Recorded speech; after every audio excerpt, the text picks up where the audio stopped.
गुरुन् वैष्णवांश्च श्रीरूपम्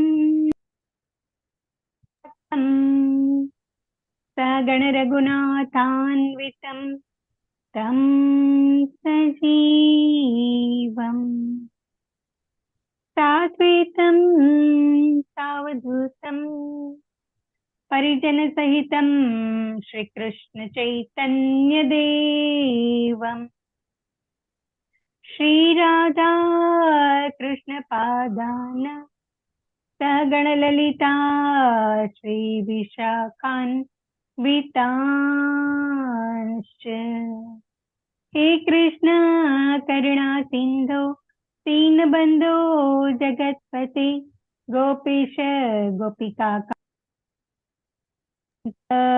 नमोऽस्तुते सप्त कांचन गौरंगी श्रीराधे वृंदावनेश्वरी वृषभानुसुते देवी प्रणमामि हरिप्रिये वाञ्छाकल्पतरुभ्यश्च कृपा सिन्धुभ्य एव च पतितानां पावनेभ्यो वैष्णवेभ्यो नमो नमः।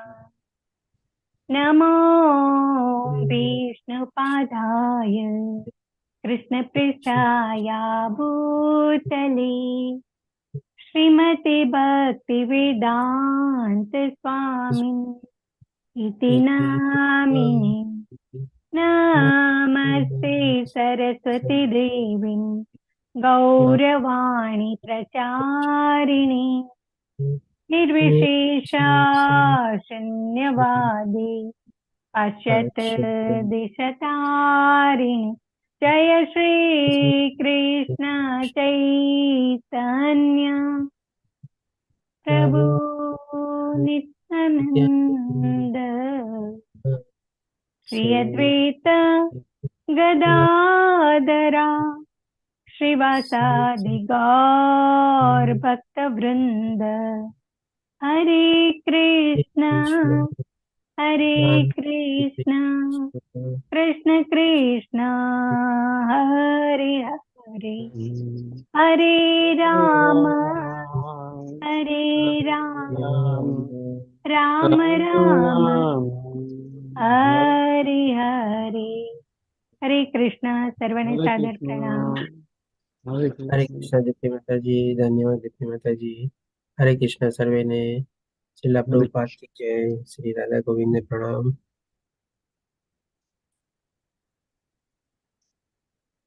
हरे कृष्ण महेश प्रभु जी।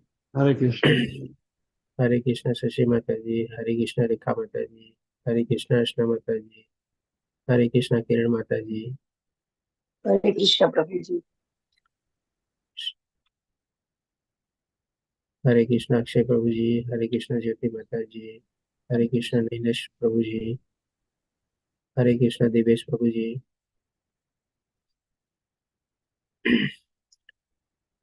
हरे कृष्ण। તો આજે આપણે લેશું શ્રીમદ ભગવદ ગીતાનો 3જો અધ્યાય, જેનું નામ છે કર્મયોગ. બહુ મહત્વનો અધ્યાય કહી શકીએ આપણે, કારણ કે આપણે બધા અલગ અલગ રીતે કંઈક ને કંઈક કાર્યમાં પ્રવૃત્ત થયેલા જ હોઈએ છીએ. પણ આ અધ્યાયમાં ભગવાન આપણને બતાવશે કે ભાઈ કર્મ અથવા કોઈ કાર્યની પરિભાષા શું છે, ક્યાં સુધી આપણે કાર્ય કરવું જોઈએ, કયા કાર્યના એટલે કર્મના કેવા પ્રકાર છે, આપણે કયા કર્મ આપણને બંધન કરતા છે, કયા કર્મ આપણને મુક્તિદાતા છે. આ બધું ભગવાન આપણને આના સંદર્ભમાં બતાવશે આ અધ્યાયમાં. અને આના સાથે સાથે આપણે એ પણ જાણીએ કે કર્મયોગના આપણે ભગવદ ગીતામાં 2 અધ્યાય છે. 3જો અધ્યાય પણ કર્મયોગ છે અને 5મો અધ્યાય પણ કર્મયોગ આવે છે. હરે કૃષ્ણ શશી માતાજી. હવે આ અધ્યાય જે છે અર્જુનના પ્રશ્ન દ્વારા શરૂ થાય છે, કારણ કે બીજા અધ્યાયમાં ભગવાને આપણને આત્મજ્ઞાન આપ્યું, સ્વધર્મ વિશે બતાવ્યું, નિષ્કામ કર્મ વિશે બતાવ્યું, અને અર્જુનના જે પ્રશ્નો હતા કરુણા, પછી આનંદ નથી, પાપ અને કૌટુંબિક પરંપરાઓ, એના સંદર્ભમાં બધાના સંતોષકારક જવાબ આપ્યા. અને ભગવાન અર્જુનને એ પણ બતાવે છે કે ભાઈ જે આ માર્ગ ઉપર ચાલે છે એના દ્રઢ નિશ્ચયપૂર્વક પોતે સંકલ્પ લઈને પોતે આગળ વધે છે, અને એની બુદ્ધિ જે છે અલગ અલગ વિવિધ થયેલી હોતી નથી. એટલે કે અર્જુનને જે છેલ્લું અસમંજસ હતું અથવા તો કન્ફ્યુઝન અને ડાઉટ હતો, એના સંદર્ભમાં પણ ભગવાન સ્પષ્ટીકરણ રૂપે જવાબ આપે છે. તો હવે આ જે બધું ભગવાન જ્ઞાન આપે છે બીજા અધ્યાયમાં, એમાં પછી અર્જુનનો ફરીથી એક પ્રશ્ન ઉદ્ભવે છે. કારણ કે બીજા અધ્યાયમાં ભગવાન જ્યારે જ્ઞાન આપી દીધા પછી 54મા શ્લોકમાં પૂછે છે કે સ્થિતપ્રજ્ઞ માણસની વ્યાખ્યા શું? તેના સંદર્ભમાં ભગવાન શ્રી કૃષ્ણ સ્થિતપ્રજ્ઞ માણસની વ્યાખ્યા બી બતાવે છે અને એની જીવનશૈલી કેવી હોય છે એ પણ બતાવે છે. આપણે લેવલ 1માં છે એટલે બધું સંક્ષિપ્તમાં લઈએ છીએ, એટલે કે ખાલી આપણે ત્યારે ગઈકાલે આપણે વ્યાખ્યા લીધી હતી અને તેમાં સંદર્ભમાં આપણે 62 અને 63મા શ્લોકમાં જાણ્યા હતા કે કેવી રીતે આપણને ક્રોધ ઉદ્ભવે છે અને ક્રોધ ઉદ્ભવે છે ત્યારે આપણો કેવી રીતે પતન અથવા તો વિનાશ સર્જે છે એ આપણે જાણ્યા હતા. હવે આ જોઈએ કે અર્જુનનો જે પ્રશ્ન ઉદ્ભવે છે પહેલા શ્લોકમાં, તો અર્જુન પૂછે છે પહેલા શ્લોકમાં કે અર્જુને કહ્યું, હે જનાર્દન, હે કેશવ, જો તમે બુદ્ધિને સકામ કર્મ કરતા શ્રેષ્ઠ માનતા હો તો પછી તમે મને આ ઘોર યુદ્ધ કરવા શા માટે પ્રેરી રહ્યા છો? હવે ભગવાને કઈ જગ્યાએ આવી રીતે બુદ્ધિને શ્રેષ્ઠ ગણી હતી તેના સંદર્ભમાં આપણે જાણીએ. ગઈકાલે આપણે કહી શકીએ કે એટલે કનેક્ટિંગ શ્લોક તરીકે લઈ લઈએ આપણે, કારણ કે ગઈકાલે આપણે જે બીજો અધ્યાય કવર કર્યો અને આજે આપણે જે ત્રીજો અધ્યાય લઈએ છીએ, તો દરેક અધ્યાયમાં આપણે ટ્રાય કરશું કે ભાઈ ગઈકાલે જે આપણે અધ્યાય કવર કરેલો હોય એના સંદર્ભમાં કયા શ્લોક દ્વારા અર્જુનના મનમાં કોઈ પ્રશ્ન ઉદ્ભવે છે અથવા તો અર્જુનના પ્રશ્ન નથી ઉદ્ભવતો પણ ભગવાન એ જ્ઞાનને આગળ સમજાવે છે, તો એના સંદર્ભમાં કયું જ્ઞાન આપણને ભગવાન આગળ બતાવે છે, એટલે કે આપણે કનેક્ટિંગ લિંક તરીકે જોશું. તો અહીંયા આપણે જોઈએ જેમ અર્જુનના પ્રશ્ન ઉદ્ભવે છે, તો ગઈકાલે ભગવાને આપણને 47 થી લઈને 52મા શ્લોકમાં આપણે કહી શકીએ કે બુદ્ધિ યોગ છે આપણે, અને કેવી રીતે આપણી બુદ્ધિ વિભક્ત નથી થયેલી હોતી, ઇન્દ્રિયોમાં ફસાયેલી નથી હોતી, ઇન્દ્રિય રૂપના આપણે શોક માણવામાં, આ બધું ભગવાને આપણને 47 થી 52મા શ્લોકમાં બતાવ્યું હતું. તો એક લાસ્ટ 52મો શ્લોક આપણે કનેક્ટિંગ લિંક તરીકે જોઈએ, તો જેમાં ભગવાન બતાવે છે કે જ્યારે તારી બુદ્ધિ મોહરૂપી ગાઢ જંગલને પાર કરી જશે. મોહરૂપી ગાઢ જંગલ એટલે કે શું? ગાઢ જંગલ શેનું? તો કે ભાઈ આ ભૌતિક દુનિયામાં જે આપણે બધા જીવી રહ્યા છે આ સૃષ્ટિ, અને એને ભગવાને શું બતાવી છે? મોહરૂપી. કારણ કે આમાં જ બધા આપણને મોહ માયાને બધા રહેલા હોય છે, અને આ મોહ માયામાં જ આપણે અટવાયેલા રહીએ છીએ, એટલે કે આપણે ભગવાનને વિસરી જઈએ છીએ, ભગવાનનું વિસ્મરણ થઈ જઈએ છીએ, અને આપણે કોણ છે આપણને પણ ઓળખાણ થતી નથી આપણને, અને આખું મનુષ્ય જીવન આપણે બેકાર વ્યર્થ રીતે કાઢી નાખીએ છીએ. તો આના સંદર્ભમાં ભગવાન એવી રીતે ત્યારે કહે છે કે ત્યારે તારા બધા મોહરૂપી ગાઢ જંગલને પાર કરી દઈશ, એટલે કે ફનવીથી તારા બધા જે ઇન્દ્રિય તૃપ્તિ વિશેના શોખ, મોહ માયા, મજા જે બધું રહેલું છે, અથવા તો શરીર સુખ માટે જે તું બધું કાર્ય કરતો રહેશે, ત્યારે તને સાચું જ્ઞાન થશે, ત્યારે આ બધું તારું મોહ માયા જ્યારે ઉતરી જશે, ત્યારે સર્વ સાંભળવા યોગ્ય બાકી તથા તે સાંભળેલ હશે તે પ્રત્યે તું ઉદાસીન થઈ જઈશ. એટલે કે ભાઈ પછી તને આ બધા ભૌતિક દુનિયાના મોહ માયા પ્રતિ કોઈ આકર્ષણ રહેશે નહીં, અને તું પોતે આત્મજ્ઞાનમાં સર્વશ્રેષ્ઠ રીતે એમાં સંપન્ન રહીશ અને આત્મજ્ઞાનમાં સ્થિત થઈને તું એમાં આગળ વધીશ અને તારા મનુષ્ય જીવનને લક્ષ્યને પ્રાપ્ત કરવા માટે તું પ્રવૃત્ત રહીશ. તો આવી રીતે જ્યારે ભગવાન બતાવે છે, એટલે કે અર્જુનના મનમાં પ્રશ્ન ઉદ્ભવે છે, તો પછી મારે આ યુદ્ધ શું કામે કરવું? જો ભગવાન કહેતા હોય કે આ બુદ્ધિ યોગ જ આપણે શ્રેષ્ઠ છે, સર્વસ્વ છે, અને જ્યારે આ બધો મોહ મારો ઉતરી જશે અને ભગવાનને પ્રાપ્ત કરવાના કાર્યમાં પ્રવૃત્ત થઈ જાય, તો પછી તમે મને આ યુદ્ધ કરવા માટે શું કામે પ્રેરી રહ્યા છો? એટલે કે અર્જુનના મનમાં આવો પ્રશ્ન ઉદ્ભવે છે. હજી બીજો પ્રશ્ન પણ ઉદ્ભવે છે, તો આગળ બીજા શ્લોકમાં બીજો રીતે પૂછે છે કે આપના દ્વિઅર્થી ઉપદેશોથી મારી મતિ મૂંઝાઈ ગઈ છે, તેથી કૃપા કરી નિશ્ચયપૂર્વક મને જણાવો કે આમાંથી મારે માટે સૌથી વધુ હિતાવહ શું છે અથવા કલ્યાણકારી શું છે. તો ભગવાનને જે બે મહત્વના વિષયોનું જ્ઞાન આપ્યું ગઈકાલે આપણને, એમાં 11 થી લઈને 30મા શ્લોકમાં ભગવાને આપણને આત્મજ્ઞાન વિશે સમજાવ્યું, અને પછી 38 થી લઈને 53મા શ્લોકમાં ભગવાન આપણને નિષ્કામ કર્મ વિશે સમજાવે છે. એટલે કે અર્જુનને મનમાં પ્રશ્ન ફરીથી ઉદ્ભવે છે કે આપના દ્વિઅર્થી શબ્દોથી, એટલે કે એક તમે મને આત્મપરાયણ થવાનું કહો છો એક તરફ આત્મજ્ઞાન આપીને, અને બીજી તરફ તમે મને નિષ્કામ કર્મ કરવાનું પણ કહો છો. કારણ કે ભગવાન એને શું કીધું કે તને તારા કર્મફળ ઉપર અધિકાર નથી, એટલે કે તારે આસક્તિ રહિત વગર તારે કર્મમાં પ્રવૃત્ત થવું જોઈએ, જે તારો ક્ષત્રિય ધર્મ છે, અથવા તો જે અત્યારે તારો સ્વભાવ પ્રમાણે જે ગુણ ધર્મ પ્રમાણે તું કાર્યમાં પ્રવૃત્ત થયેલો છે એમાં તારે પ્રવૃત્ત થવું જોઈએ. આવી રીતે પછી અર્જુનને ફરીથી પ્રશ્ન થાય છે કે આપના જે દ્વિઅર્થી, એટલે કે આવા ડબલ મિનિંગ વાળા આત્મજ્ઞાનમાં મારે સ્થિત થવું કે મારે નિષ્કામ કર્મ કરવું, એટલે કે હું એમાં કન્ફ્યુઝ છું, અને આપ મને એમાંથી મારા જે હિતાવહ માટે હોય, કલ્યાણકારી હોય, એ મને આમાં સાચો માર્ગ બતાવો. એટલે કે આવી રીતે અર્જુનના મનમાં બે પ્રશ્નો ઉદ્ભવ થાય છે, અને આમ જોવા જઈએ તો બંનેના પ્રશ્નનો અંતિમ લક્ષ્ય તો અર્જુનનો એક જ હતો કે ગમે તેમ કરીને આ યુદ્ધને ટાળું અને આ યુદ્ધને આપણે એવોઇડ કરીએ. કારણ કે અર્જુન ત્યારે શું સમજતો હતો કે ભાઈ બધા લોકો આમાં માર્યા જશે અને બધા કુળનો નાશ થશે, અને એવી રીતે ભગવાન એને જ્યારે યોગ માયામાં મૂકેલો હતો એવી રીતે પોતે મોહિત થાય છે. એટલે કે યુદ્ધને ટાળવા માટેના કંઈક ને કંઈક રસ્તા પોતે ગોતે છે. અને જ્યારે આવી રીતે ભગવાન એને જ્ઞાન આપ્યું તો એના મનમાં આવા બે પ્રકારના પ્રશ્નો ઉદ્ભવ્યા. આપણે હવે ભગવાન એનો ઉત્તર દેતા અથવા તો જવાબ દેતા કહે છે 5મા શ્લોકમાં કે પ્રત્યેક વ્યક્તિને તેણે ભૌતિક પ્રકૃતિ દ્વારા મેળવેલા ગુણો અનુસાર વિવશ થઈને કર્મ કરવું જ પડે છે. એટલે કે ભાઈ આપણે બધા ભૌતિક પ્રકૃતિ બંધાયેલા છે, અને આ ચીજની સમજણ ભગવાન આપણને 14મા અધ્યાયમાં ડિટેલમાં બતાવશે કે કેવી રીતે આપણા ઉપર ભૌતિક પ્રકૃતિનો પ્રભાવ રહેલો હોય છે. જેવા આપણે જન્મ પામીને ભૌતિક પ્રકૃતિના સંસર્ગમાં આવીએ છીએ, ઓન ધ સ્પોટ ઇન્સ્ટન્ટ આપણે ભૌતિક પ્રકૃતિના 3 ગુણોના દોરડાથી આપણે બંધાઈ જઈએ છીએ.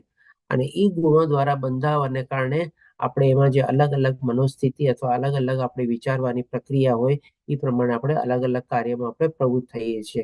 એટલા માટે અહીંયા ભગવાન કહે છે કે એમાં ગુણો અનુસાર વિવશ થઈને, એટલે કે બાય કમ્પલ્સન અથવા તો બાય બાઉન્ડેશન આપણે કોઈક ને કોઈક કાર્યમાં આપણે પ્રવૃત્ત થવું જ પડે છે. માણસ કોઈ પણ આખો દિવસ વગર કાર્ય બેઠેલો જ ન રહે. તમે જો ઘણા લોકોનો સ્વભાવ એવો હોય ને કે ભાઈ એના કંઈક કામકાજ ન હોય ને, એક જગ્યા પોતે ખૂણામાં બેઠેલા હોય ને તોય છે ને કંઈક ને કંઈક કોઈ બીજા લોકો બી કંઈક કામ કરતા હોય ને તેમાં પણ કાં તો કંઈક દખલગીરી કરવી, કાં કંઈક બોલવું, કાં કંઈક વાંધા વચકા કાઢવા, કાં કંઈક સલાહ સૂચન આપવા. કારણ કે એનો શું છે, નેચર જ એવો થઈ ગયો હોય. એટલે જ તો એ ભગવાન કહે છે ને કે ભૌતિક પ્રકૃતિના દ્વારા ગુણો મેળવેલા અનુસાર આપણે વિવશ થઈને કર્મ કરવું જ પડે છે. અને આગળ ભગવાન આપણને બતાવે છે કે તેથી કોઈ પણ મનુષ્ય એક ક્ષણ માટે પણ કર્મ કર્યા વિના રહી શકતો નથી. આપણે કહી શકીએ કે આપણે આખી જિંદગી આપણે કંઈક ને કંઈક કાર્યમાં આપણે પ્રવૃત્ત થયેલા જ હોય છે. હવે એના સંદર્ભમાં આગળ ભગવાન આપણને હજી બતાવે છે. તો 8મા શ્લોકમાં કહે છે કે તું તારું નિયત કર્તવ્ય કર્મ કર, કારણ કે કર્મ નહીં કરવા કરતા કર્મ કરવો વધુ સારું છે. એટલે કે એમને એમ ચૂપચાપ બેઠા રહેવા કરતા કંઈક ને કંઈક કર્મમાં પ્રવૃત્ત થવું એ વધારે સારું છે. આપણે બધા જાણીએ છીએ કે ભાઈ આપણે ઓલી કંઈક કહેવત બી છે ને કે ભાઈ નવરો બેઠા નખો દવાડે, એના ટાઈપનું તમારે. એટલે કે અહીંયા ભગવાન આપણને નિયત કર્તવ્ય કર્મ કરવાનું કહે છે. અને આ નિયત કર્તવ્ય કર્મ આપણે કહી શકીએ કે 3 પ્રકારના આપણે હોઈ શકીએ. એક તો ભાઈ આપણું નિયત કર્તવ્ય કર્મ શું છે, તો કે ભાઈ જેમ ગઈકાલે આપણે જાણ્યું હતું ને, આ શરીર દ્વારા આપણે ભગવાનની સેવા કરવાની છે, બુદ્ધિ દ્વારા ભગવાનના આપણે દાસ સમજવાનું છે, અને આત્મા દ્વારા આપણે આત્મજ્ઞાન કેળવીને આપણે ભગવાનના અંશ છીએ આપણે સમજવાનું છે. તો આવી રીતે દાસત્વ તરીકે આપણે ભગવાનની સેવા કરવી એ આપણો પહેલો નિયત કર્તવ્ય કર્મ છે. અને બીજું નિયત કર્તવ્ય કર્મ કયું આવે છે, તો કે જેમ આગલા 5મા શ્લોકમાં ભગવાને આપણને બતાવ્યું ને કે ગુણ કર્મો વિભાગ પ્રમાણે આપણે જેવો આપણો નેચર હોય એવા નેચરમાં આપણે કોઈક ને કોઈક કાર્યમાં પ્રવૃત્ત થયેલા જોઈએ. બધાનો આપણો પોતપોતાનો એક પર્ટિક્યુલર અથવા તો પિક્યુલર નેચર હોય. એ પ્રમાણે આપણે પોતપોતાનું કાર્ય જે છે આપણે ચોઈસ કરેલું હોય અને એ કાર્યમાં આપણે પ્રવૃત્ત થયેલા હોઈએ. અને ત્રીજું નિયત કર્તવ્ય કર્મ શું છે કે ભાઈ આપણે જે સંસાર અથવા આપણે જે જવાબદારી લઈને બેઠેલા હોઈએ એ જવાબદારીઓને આપણે નિભાવવી. એટલે કે આ રીતે આપણે કહી શકીએ કે આપણા 3 નિયત કર્તવ્ય કર્મ છે. હવે પછી ભગવાન આપણને આગળ બતાવે છે કે કામ કર્યા વિના મનુષ્ય પોતાના દેહનો નિર્વાહ પણ કરી શકતો નથી. તો અહીંયા જે આપણે જોઈ શકીએ છીએ, જે પ્રમાણે ભગવાન બતાવે છે, આપણું જે શરીર જે છે એ શરીરને ચલાવવા માટે પણ આપણે કંઈક ને કંઈક કર્મ તો કરવું જ પડે છે. અને એમાં ઘણા કર્મ એવા હોય છે કે જે નિત્ય ચાલે છે. આપણે એના ઉપર આપણો કંટ્રોલ હોતો નથી ને તોય આપણે કરવા તો પડે જ છે.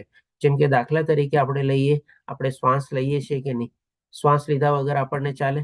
આપણો નિત્ય કર્મ થઈ ગયું. આપણા હૃદયના ધબકારા છે કન્ટિન્યુઅસલી ચાલે જ છે. આના ઉપર પણ આપણો કોઈ કંટ્રોલ છે નથી, તેમ છતાં પણ હૃદય તો ચાલે જ છે. આપણે ખાઈએ છીએ, સૂઈએ છીએ, મળત્યાગ કરીએ છીએ, આ બધું પણ આપણે કરવું પડે જ છે. બધું જરૂરી છે. આપણા શરીરના નિર્વાહ માટે આપણે નીંદર લેવી પડે છે, બધું કરવું પડે છે આપણે. આ બધા જે કાર્ય છે ને, આપણે કહી શકીએ આ નિત્ય કાર્ય છે. જ્યાં સુધી આપણું શરીર ચાલશે ત્યાં સુધી આ બધા કાર્ય પણ આપણે કરવા પડશે. તમે કહેશો ખાવા પીવા પણ આપણું શું કાર્ય છે? ડેફિનેટલી ખાવું પીવું એ પણ એક આપણું કાર્ય છે.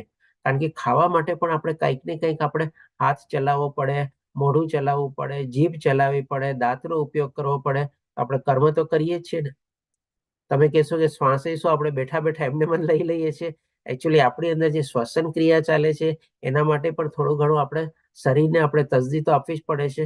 આ રીતે બધું જે છે આપણું નિત્ય કર્મ જે બધા ચાલતા જ હોય છે જ્યાં સુધી આપણે શરીર ચાલે છે ત્યાં સુધી. એટલે જ ભગવાન કહે છે કે દેહનો નિર્વાહ પણ કરી શકતો નથી કોઈ કર્મ કર્યા વગર. અહીંયા આપણે સરસ મજાનું ભગવાન આપણને બતાવે છે કે આપણા નિત્ય કર્મ ક્યાં છે અને નિયત કર્તવ્ય કર્મ ક્યાં છે. નિત્ય કર્મ આપણે જાણ્યું કે જેના ઘણા ચીજો ઉપર આપણા ઉપર કંટ્રોલ હોતી નથી, પણ એ આપણે કરવા જ પડે છે બધા, જેમ કે શ્વાસ લેવો, હૃદયના ધબકારા ને બધું, એની સાથે સાથે ખાવું, પીવું, ઉઠવું, બેસવું, મળત્યા કરવો, સૂવું, એ બધું આપણે નિત્ય કર્મ થઈ ગયા. અને નિયત કર્તવ્ય કર્મ પણ આપણે 3 વિભાગમાં આપણે સમજ્યા કે ભાઈ એક ભગવાનના દાસ તરીકે આપણે ભગવાનની સેવા કરવાની છે. બીજું આપણું નિયત કર્તવ્ય એ છે કે ભાઈ આપણા ગુણ ધર્મ પ્રમાણે આપણે જે વ્યવસાયમાં પ્રવૃત્ત થયેલા હોય, જે આપણે રોજિંદા કાર્યમાં આપણે પ્રવૃત્ત થયેલા હોય, એ પણ કાર્ય આપણે સરસ રીતે કરવાના. અને ત્રીજું જે આપણું નિયત કર્તવ્ય કર્મ છે, આપણી જવાબદારીઓને આપણે નિભાવવી તમારે. હવે પછી ભગવાન આપણને આગળ બતાવે છે કે આ જે બધા કર્મ જે આપણે કરીએ છીએ, નિત્ય કર્મ અને નિયત કર્તવ્ય કર્મ, એ કેવા ભાવથી કરવાના આપણે.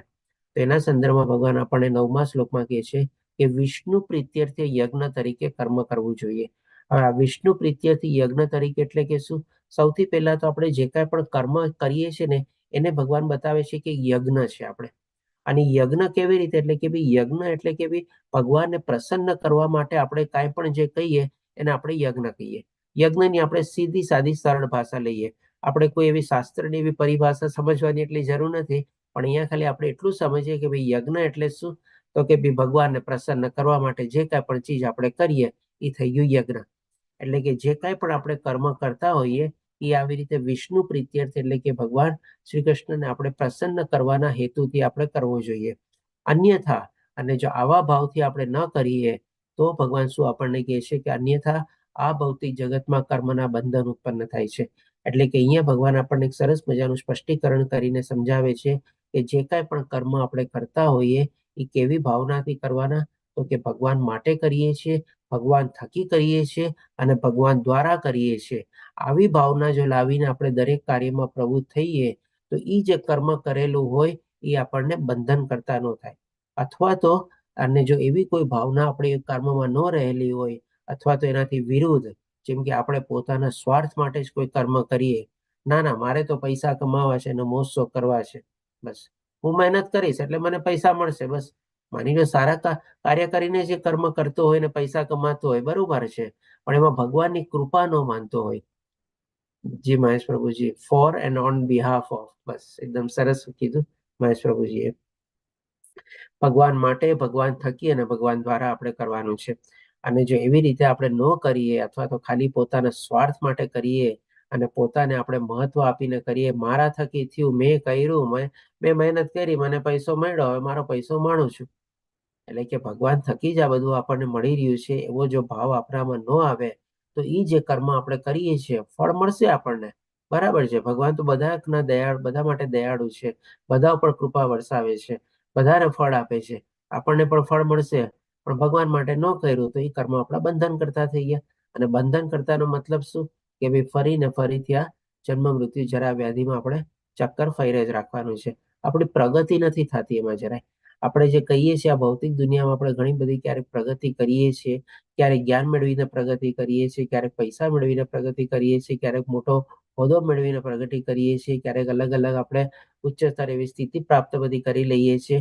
પણ એનાથી શું આપણી આધ્યાત્મિક પ્રગતિ થાય છે? આપણી અંદર રહેલો જે આત્મા છે એનું કલ્યાણ થાય છે? એની પ્રગતિ થાય છે? સાચી પ્રગતિ, સાચી કલ્યાણ ક્યારે કહેવાય? કે ભાઈ એ આત્માને આપણે ભગવાનના ધામ સુધી પહોંચાડીએ. બાકી નહીં તો ફરીથી પાછું જેમ ભગવાને આપણને કીધું ને, જે આત્મા જે છે એક શરીર છોડે છે અને બીજું શરીર પ્રાપ્ત કરે છે. એટલે કે આત્મા તો ગોળ ગોળી જ બધા શરીરના ચક્કરમાં ફરતો રહ્યો, એનું કલ્યાણ તો થયું નહીં, એની પ્રગતિ તો થઈ નહીં તમારે, તો એ જ આપણે બંધન કરતા છે. એટલા માટે કહે છે, તેથી હે કુંતી પુત્ર, તું તેમની અથવા વિષ્ણુની પ્રસન્નતા અર્થે નિયત કર્તવ્ય કર્મ કર. એટલે કે યજ્ઞની પરિભાષાના સંદર્ભમાં પણ એ ભગવાન સ્પષ્ટ કરે છે કે ભગવાનના પ્રસન્ન કરવા માટે આપણે જે કાંઈ પણ ચીજ કરીએ યજ્ઞ છે. અને જે પણ ચીજ આપણે નિયત કર્તવ્ય કર્મ કરીએ છીએ બધામાં ભગવાનને જોડીને, ભગવાનને સાથે રાખીને, ભગવાન થકી, ભગવાન દ્વારા અને ભગવાન માટે કરીએ છીએ એવી ભાવનાથી આપણે કરવાના છે. અને એ રીતે તું સદા અનાસક્ત અને બંધનમાંથી મુક્ત રહીશ. એટલે કે ફળ સ્વરૂપે ભગવાન આપણને શું કહે છે? ઓટોમેટિકલી આપણને એમાં આસક્તિ નહીં જાગે, અને આસક્તિ નહીં જાગે તો આપણે મોહિત નહીં થઈએ, અને મોહિત નહીં થઈએ તો પછી આપણે કહી શકીએ જે આપણને કર્મના ફળ મળે છે બંધન કરતા પણ થશે નહીં. એટલે કે આ રીતે જો આપણે બધા કર્મ કર્યા હશું તો આસ્તે આસ્તે આપણે આત્માના કલ્યાણ અથવા તો પ્રગતિ તરફ આપણે આગળ વધશું અને આપણે અહીંયા આ જીવનમાં રહીને પણ આપણે મુક્ત રહી શકીએ છીએ અને આપણા આત્માનું પણ આપણે કલ્યાણ કરી શકીએ છીએ આવી ભાવનાથી આપણે કર્મ કરીએ તો અત્યાર સુધી આપણે જોઈએ તો 2-3 જે આપણે અગત્યના શ્લોક લીધા આપણે એમાં પણ ભગવાન આપણને કેટલું મહત્વનું જ્ઞાન આપી દીધું. પહેલી ચીજ આપણને ભગવાને બતાવી કે ભાઈ આપણે આજીવન કર્મ કરવું પડશે. આપણે એમાંથી ક્યારેય રિટાયર નથી થવાનું. જ્યાં સુધી શરીર છે ત્યાં સુધી નિત્ય કર્મ અને નિયત કર્મ આપણે કરવાના જ છે. આપણે પછી ભગવાને આપણને ભાગલા પાડીને પણ બતાવ્યું કે કેવા પ્રકારના 2 અલગ કર્મ હોય છે, એક નિત્ય કર્મ અને એક બીજું નિયત કર્મ. પછી અહીંયા ભગવાને આપણને બતાવ્યું કે આ નિયત કર્મ જે આપણે કરવાનું છે એ કેવા ભાવથી કરવાનું છે એ બતાવ્યું. સાથે સાથે ભગવાને આપણને એ પણ બતાવ્યું કે આવા ભાવથી જો આપણે કર્મ કરીએ છીએ તો એ આપણને બંધન કરતા નથી થતું, પણ આપણા આત્માના કલ્યાણ અથવા પ્રગતિ માટે આપણને મુક્તિદાતા કર્મ થઈ જાય છે. હવે ભગવાન આપણને આગળ સમજાવતા બતાવે છે કે આ જે આપણે ભગવાનને પ્રસન્ન કરવા માટે જે યજ્ઞ કરીએ અથવા તો એવી ભાવનાથી જે આપણે યજ્ઞ કરીએ તો એ ખાલી વન વે ટ્રાફિક છે, આપણી જ ખાલી ડ્યુટી બનેલી છે શું ભગવાનને પ્રસન્ન કરવાની? તો એવું નથી. ભગવાન સામે આપણને એ પણ કહે છે કે આ જે આપણે યજ્ઞ કરીએ છીએ અને ભગવાનના પ્રસન્નતા કરતા માટે યજ્ઞ કરીએ છીએ તો ભગવાન પણ આપણને રિટર્ન ગિફ્ટ આપે છે આપણને. એટલે કે બોથ વે ટ્રાફિક છે, વન વે ટ્રાફિક જેવું નથી. ઉલટાનું આપણે જે કરશું ને કરવું એના કરતા ભગવાન આપણને ઘણું બધું આપશે. એટલા જ માટે તો કહેવાય છે ને કે જબ ઉપર વાળા દેતા હૈ તો છપ્પર ફાડ કે દેતા હૈ તમારે. એટલે કે ભગવાન એટલું બધું આપણને આપે છે કે જેની ગણતરી આપણે ઘણીવાર ક્યારેય કરી બી શકતા નથી.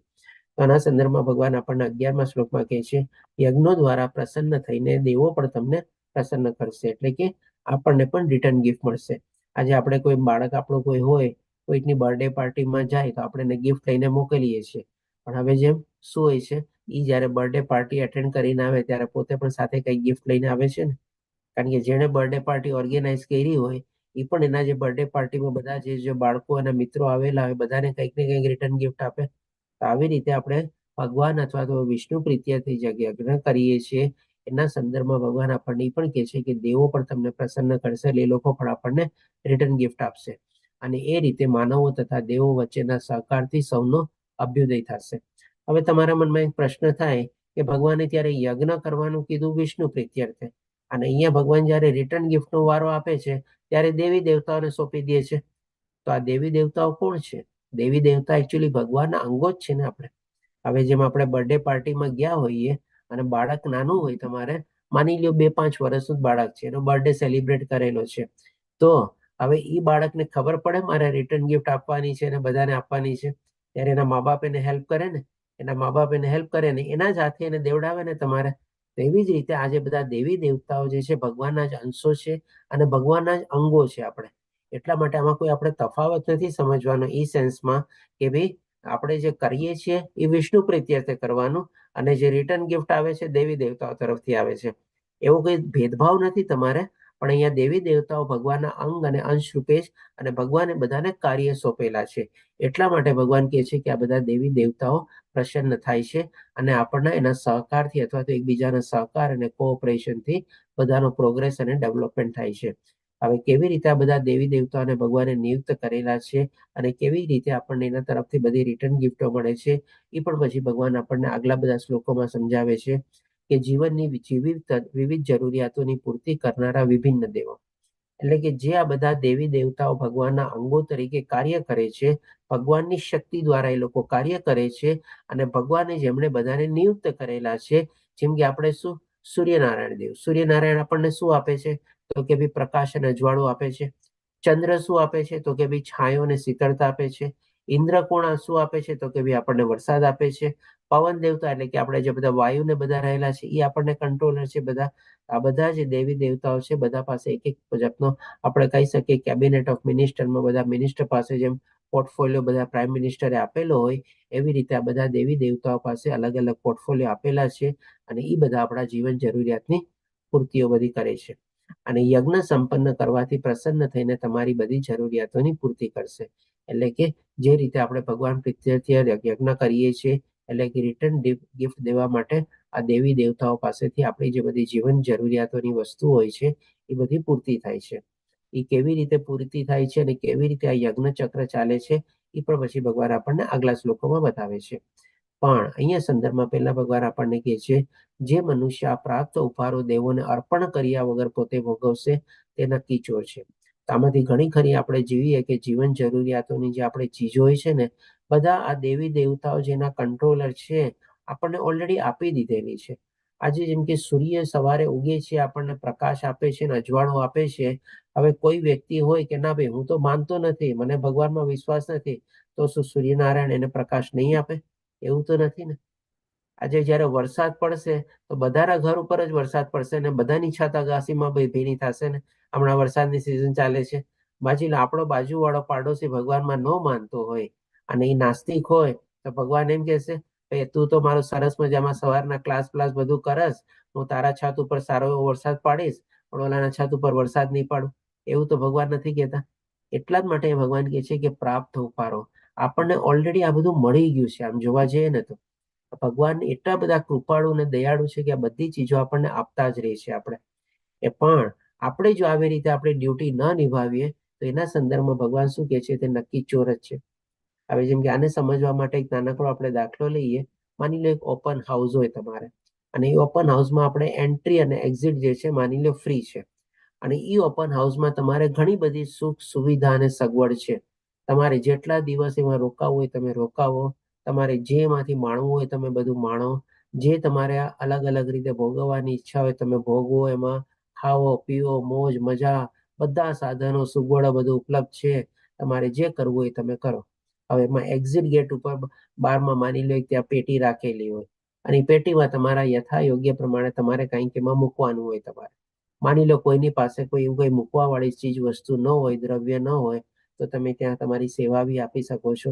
આટલું મોટું ઓપન હાઉસ હોય, આટલી બધી સુખ સુવિધા સગવડ થતી હોય, ત્યાં ઉપલબ્ધ હોય, તેના માટે કેટલી બધી સેવાની જરૂર પડતી હોય. હવે કોઈ માણસ જે છે આ બધું આમાં ભોગવે માણે 1 2 5 10 દિવસ નહીં, પણ વર્ષો સુધી માની લો 50 60 70 80 વર્ષો સુધી બધું ભોગવે અને એમને મીનમાંથી નીકળી જાય. ન પોતે પોતાનું કોઈ યોગદાન આપે, ના પોતે પોતાની કોઈ સેવા આપે. તો એના સંદર્ભમાં ભગવાન શું કહે છે? નક્કી ચોર જ છે. તો આનો મતલબ શું એકચ્યુઅલી? કે માની લે આ સૃષ્ટિમાં આપણે આવ્યા છે, એ પણ આપણે આપણા થકી નથી આવ્યા. ભગવાને જ આપણને શક્તિને બધી આપેલી છે. અને આ સૃષ્ટિમાં આવીને આપણે આપણું આખું જીવન જો આવી રીતે ગાળી નાખીએ, મોજ મજા અને મસ્તી જ કરવામાં, ભગવાનને આપણે યાદ ન કરીએ, ભગવાનને આપણે ભૂલી જઈએ, એના સંદર્ભમાં ભગવાન શું કહે છે? કે નક્કી ચોર જ કહેવાય છે. અને હજી આગળ ભગવાન આપણને સમજાવશે કે ભાઈ આપણે જે બધું અહીંયા ખાઈએ પીએ છીએ પણ બધું આપણે એક જાતનું પાપ જ ખાઈએ છીએ. તો 13મા શ્લોકમાં આપણને કહે છે કે ભગવાનના ભક્તો સર્વ પ્રકારના પાપમાંથી મુક્ત થઈ જાય છે. એટલે કે અહીંયા આપણને 2 પ્રકારના ભગવાન બતાવે છે. એક તો શું, જે ભગવાનના ભક્તો હોય છે, ભગવાનમાં આસ્થા વિશ્વાસ શ્રદ્ધા હોય છે, ગમે તે પ્રકારે માની લો કે કયા પ્રકારે હોય છે, ભગવાન આપણને 7મા અધ્યાયમાં ઓર ક્લિયર કરશે કે કેવા પ્રકારના લોકો ભગવાનની શરણાગતિ લે છે ને કેવા પ્રકારના લોકો નથી લેતા. પણ માની લો કોઈ પણ ભાવે ગયો હોય, ભગવાનમાં આસ્થા વિશ્વાસ શ્રદ્ધા ધરાવે છે અને ભગવાનનો ભક્ત બનેલો છે, તો એના સંદર્ભમાં ભગવાન કહે છે કે ભગવાનના ભક્તો સર્વ પ્રકારના પાપમાંથી મુક્ત થઈ જાય છે, કારણ કે તેઓ યજ્ઞમાં પ્રથમ અર્પિત કરેલું ભોજન જ પ્રસાદ રૂપે લે છે. એટલે કે પેલા ભગવાનને ભોગ ધરાવે છે અને ભોગ ધરાવીને પછી પોતે આ બધી ચીજો ગ્રહણ કરે છે. ભગવાનને આપણે જયારે ભોગ ધરાવીએ છીએ, ભગવાનને આપણે ખાલી ખાવાની વસ્તુના સંદર્ભમાં આપણે ભોગનો મતલબ ન લેવો જોઈએ, પણ આપણે ભગવાનના જેમ કે બધી વસ્તુમાં આપણે જે ચીજ પહેલા આપણે પોતાના માટે લેવાનું વિચારીએ, એની પહેલા આપણે આપણા ભગવાન માટે છે કે નહીં એ વિચારીએ, અથવા તો બધી ચીજોમાં આપણે ભગવાનને સાથે રાખીને અને જોડીને ચાલીએ, તો એ સંદર્ભમાં થઈ જાય કે આપણે ભગવાનના ભક્ત છીએ અને ભગવાનમાં માનીએ છીએ. અને આવી રીતે ભગવાનને પહેલા ભગવાન થકી જ આપણને પ્રાપ્ત થયેલું છે, ભગવાનને આપણે કૃપા માનીએ છીએ, અને પછી ચીજને જ્યારે આપણે ભોગવીએ છીએ અથવા આનંદ માણીએ છીએ ભગવાનને મળાવીને અથવા તો ભગવાનને સાથે રાખીને, તો એના સંદર્ભમાં ભગવાન કહે છે કે ભાઈ પોતે પ્રસાદ તરીકે જ ગ્રહણ કરે છે. પણ જે લોકો આવી રીતે ન કરતા હોય, તો જેમ પહેલા કીધું ને કે નક્કી ચોર જ છે. અને જે પોતે બધું ભોગવે છે એ પણ કેવી રીતે ભોગવે છે એ પણ ભગવાન અહીંયા સ્પષ્ટ બતાવે છે. અન્ય લોકો એટલે કે જે આવા લોકો ચોર હોય છે, જેઓ પોતાના જ ઇન્દ્રિય સુખ માટે ભોજન બનાવે છે, તેઓ નક્કી પાપ જ ખાય છે. અહીંયા ભોજન આપણે પ્રતિક રૂપે લઈએ, પણ એના સંદર્ભમાં આપણે ઓર વિસ્તૃત રીતે સમજીએ કે ખાલી પોતાના જ ઇન્દ્રિય સુખ અને પોતાના શરીર સુખ માટે અથવા પોતાના સ્વાર્થ માટે જ આ બધી ચીજ વસ્તુઓને પોતે માણે, ચીજ વસ્તુઓને ભોગવે અને પોતાના સંદર્ભમાં જેનો ઉપયોગ કરે તો ભગવાન કહે છે કે નક્કી પાપ જ ખાય છે. એટલે કે પેલા ભગવાને કીધું કે નક્કી ચોર છે અને જે પોતે બધું ભોગવી રહ્યો છે એ પણ પાપ જ ખાય છે, અથવા તો જે એવી રીતે ભગવાનમાં આસ્થા, વિશ્વાસ, શ્રદ્ધા રાખ્યા વગર ખાલી પોતાના સ્વાર્થ માટે જીવન જીવે છે એના સંદર્ભમાં ભગવાન આવી રીતે આપણને કહે છે કે નક્કી ચોર છે અને પાપ ખાય છે. હવે પછી ભગવાન આપણને આગલા શ્લોકમાં 14મા શ્લોકમાં એ બતાવે છે, કારણ કે ભગવાને ત્યારે આપણને એ શ્લોકમાં ખાવાથી શરૂઆત કરી, પ્રસાદ રૂપે જ ગ્રહણ કરે છે અને અથવા તો નક્કી પાપ ખાય છે. તો એ શું કામ એવી રીતે બતાવે છે, ખાવાથી શરૂઆત કરે છે અને આ ચીજને આપણે બાકી બધી ચીજ વસ્તુઓ સાથે પણ આપણે જોડી શકીએ. તો 14મા શ્લોકમાં કહે છે કે બધા દેહધારી પ્રાણીઓ અન્ન ખાઈને, એટલે આપણને ખાવા વગર તો ચાલે જ નહીં, અન્ન ખાઈને પોષણ પામે છે અને અન્ન વરસાદથી ઉત્પન્ન થાય છે, વરસાદ યજ્ઞ કરવાથી વરસે છે અને યજ્ઞ નિયત કર્મો કરવાથી થાય છે. એટલે કે ભગવાન આપણને હવે અહીંયા સરસ મજાનું એક યજ્ઞ ચક્ર સૂચવે છે. તો અહીંયા જેમ કે ખાવાનો સવાલ આવ્યો છે, આપણે હવે જાણીએ કે આજે આપણે એકાદશી છે, દેવશયની એકાદશી છે, આજથી ચતુર્માસ આપણે બેસે છે. આપણામાંથી ઘણા લોકોએ ચાતુર્માસના કંઈક ને કંઈક નિયમ લીધા હશે, ઘણા લોકો એકાદશી બી કરતા હશે. તો થોડા ઘણા લોકો બધા કોઈ શેર કરી શકે છે, કોઈ નવા નિયમ લીધેલા હોય કે કેવી રીતે કરવાના છે ચાતુર્માસ? તો હરે કૃષ્ણ. પર્ટિક્યુલરલી જે આપણી સાથે નવા ભક્તો છે એ કહેશે આપણને કંઈક. જી આનંદ પ્રભુજી, કેવી રીતે કરવાના છો ચાતુર્માસ? એકાદશી કરો જ છો ને કે નથી કરતા? આપ મ્યુટ છો આનંદ પ્રભુજી. હરે કૃષ્ણ, વરદાનંદ પ્રણામ. હરે કૃષ્ણ. 11 તો હું રેગ્યુલર કરું જ છું બહુ અને સરસ. આ વખતે પણ વિચાર છે કે હવે પછીથી 4 મહિના માટે, 4.5 મહિના માટે એક જ ટાઈમ બપોરે જ જમવું, પ્રસાદ લેવો બપોરે એક જ ટાઈમ. સરસ પ્રભુજી. એટલે આ એ વખતે નિયમ વધીને લીધેલો છે કે આવતા વખતે લેવાના છો? નહીં, એટલે આ વખતે એટલે આજથી આજથી નિયમ લઉં છું કે ભાઈ આખો 4.5 મહિના માટે એક એક જ ટાઈમ પ્રસાદ લેવાનો. બરાબર, સરસ. ઓકે, બીજા કોણ છે આપણી સાથે? રશ્મિતા માતાજી, આપે કઈ નિયમ લીધેલા છે? એકાદશી કરો છો રેગ્યુલરલી? હરે કૃષ્ણ રશ્મિતા માતાજી. ઓકે, ચાલો બીજા કોઈ? જી માતાજી, બોલો.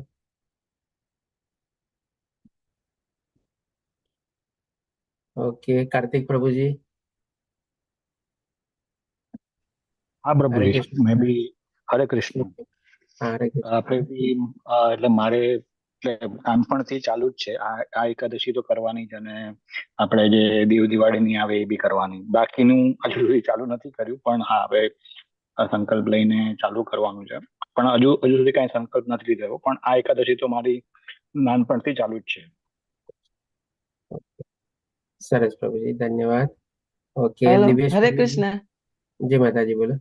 જી રશ્મિકા માતાજી. મારે ત્યારે મારે અનમ્યુટ નતું થતું ને એટલે હવે જવાબ નથી આપી શકતી પ્રભુજી. હા, બોલો. મારી રેગ્યુલર એકાદશી ચાલુ જ છે, જે નોર્મલ કરું છું ને. ઓકે, ચાતુર્માસમાં કોઈ બીજા નવા નિયમ કે કઈ નથી લીધા હજી? ના, એ નથી લીધા. અને આજે મારે છે ને ઝૂમ માં પ્રોબ્લેમ હતો, તો કનેક્ટ કરવામાં મારે બહુ પ્રોબ્લેમ થઈ. મેં રિસ્ટાર્ટ માર્યો ને પછી મેં મેસેજ એડમિન માં નાખ્યો, પછી એટલે મને કીધું કે આ રીતે કરો એટલે લોગિન જોઈન થઈ શકશો. એટલે હું હમણાં થોડી વાર પહેલા જ હજી જોઈન થઈ. તમે જે ચર્ચા કરો છો ને મેં અચ્છા. ઓકે, ચાલો દિવ્યેશ પ્રભુજી. હરે કૃષ્ણ દિવ્યેશ પ્રભુજી. હરે કૃષ્ણ પ્રભુજી. 11 કરું વિડીયો 4.5 મહિનાના એકટાણા તો નથી કરી શકતો પ્રભુજી. અચ્છા, ઓકે. મમ્મી કરે છે. હમ. બીજું તો 11 થી વધારે ક્યારેય કઈ બીજું ફાસ્ટિંગ ના એવા દિવસો હોય, આજે હોય ફ્રૂટ ઉપર આખો દિવસ. બરાબર, ઓકે, સરસ. હરે કૃષ્ણ ચાલો, પ્રભુજી. જય માતા. હું પણ કાયમ એકાદશી કરું છું.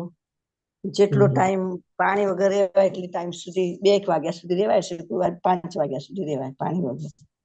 બરાબર. પછી દૂધ પીવાનું. દૂધ પછી રાત્રે ફ્રૂટ ખાઈએ તો એકલા દૂધ ઉપર એકાદશી થઈ જતી હોય છે.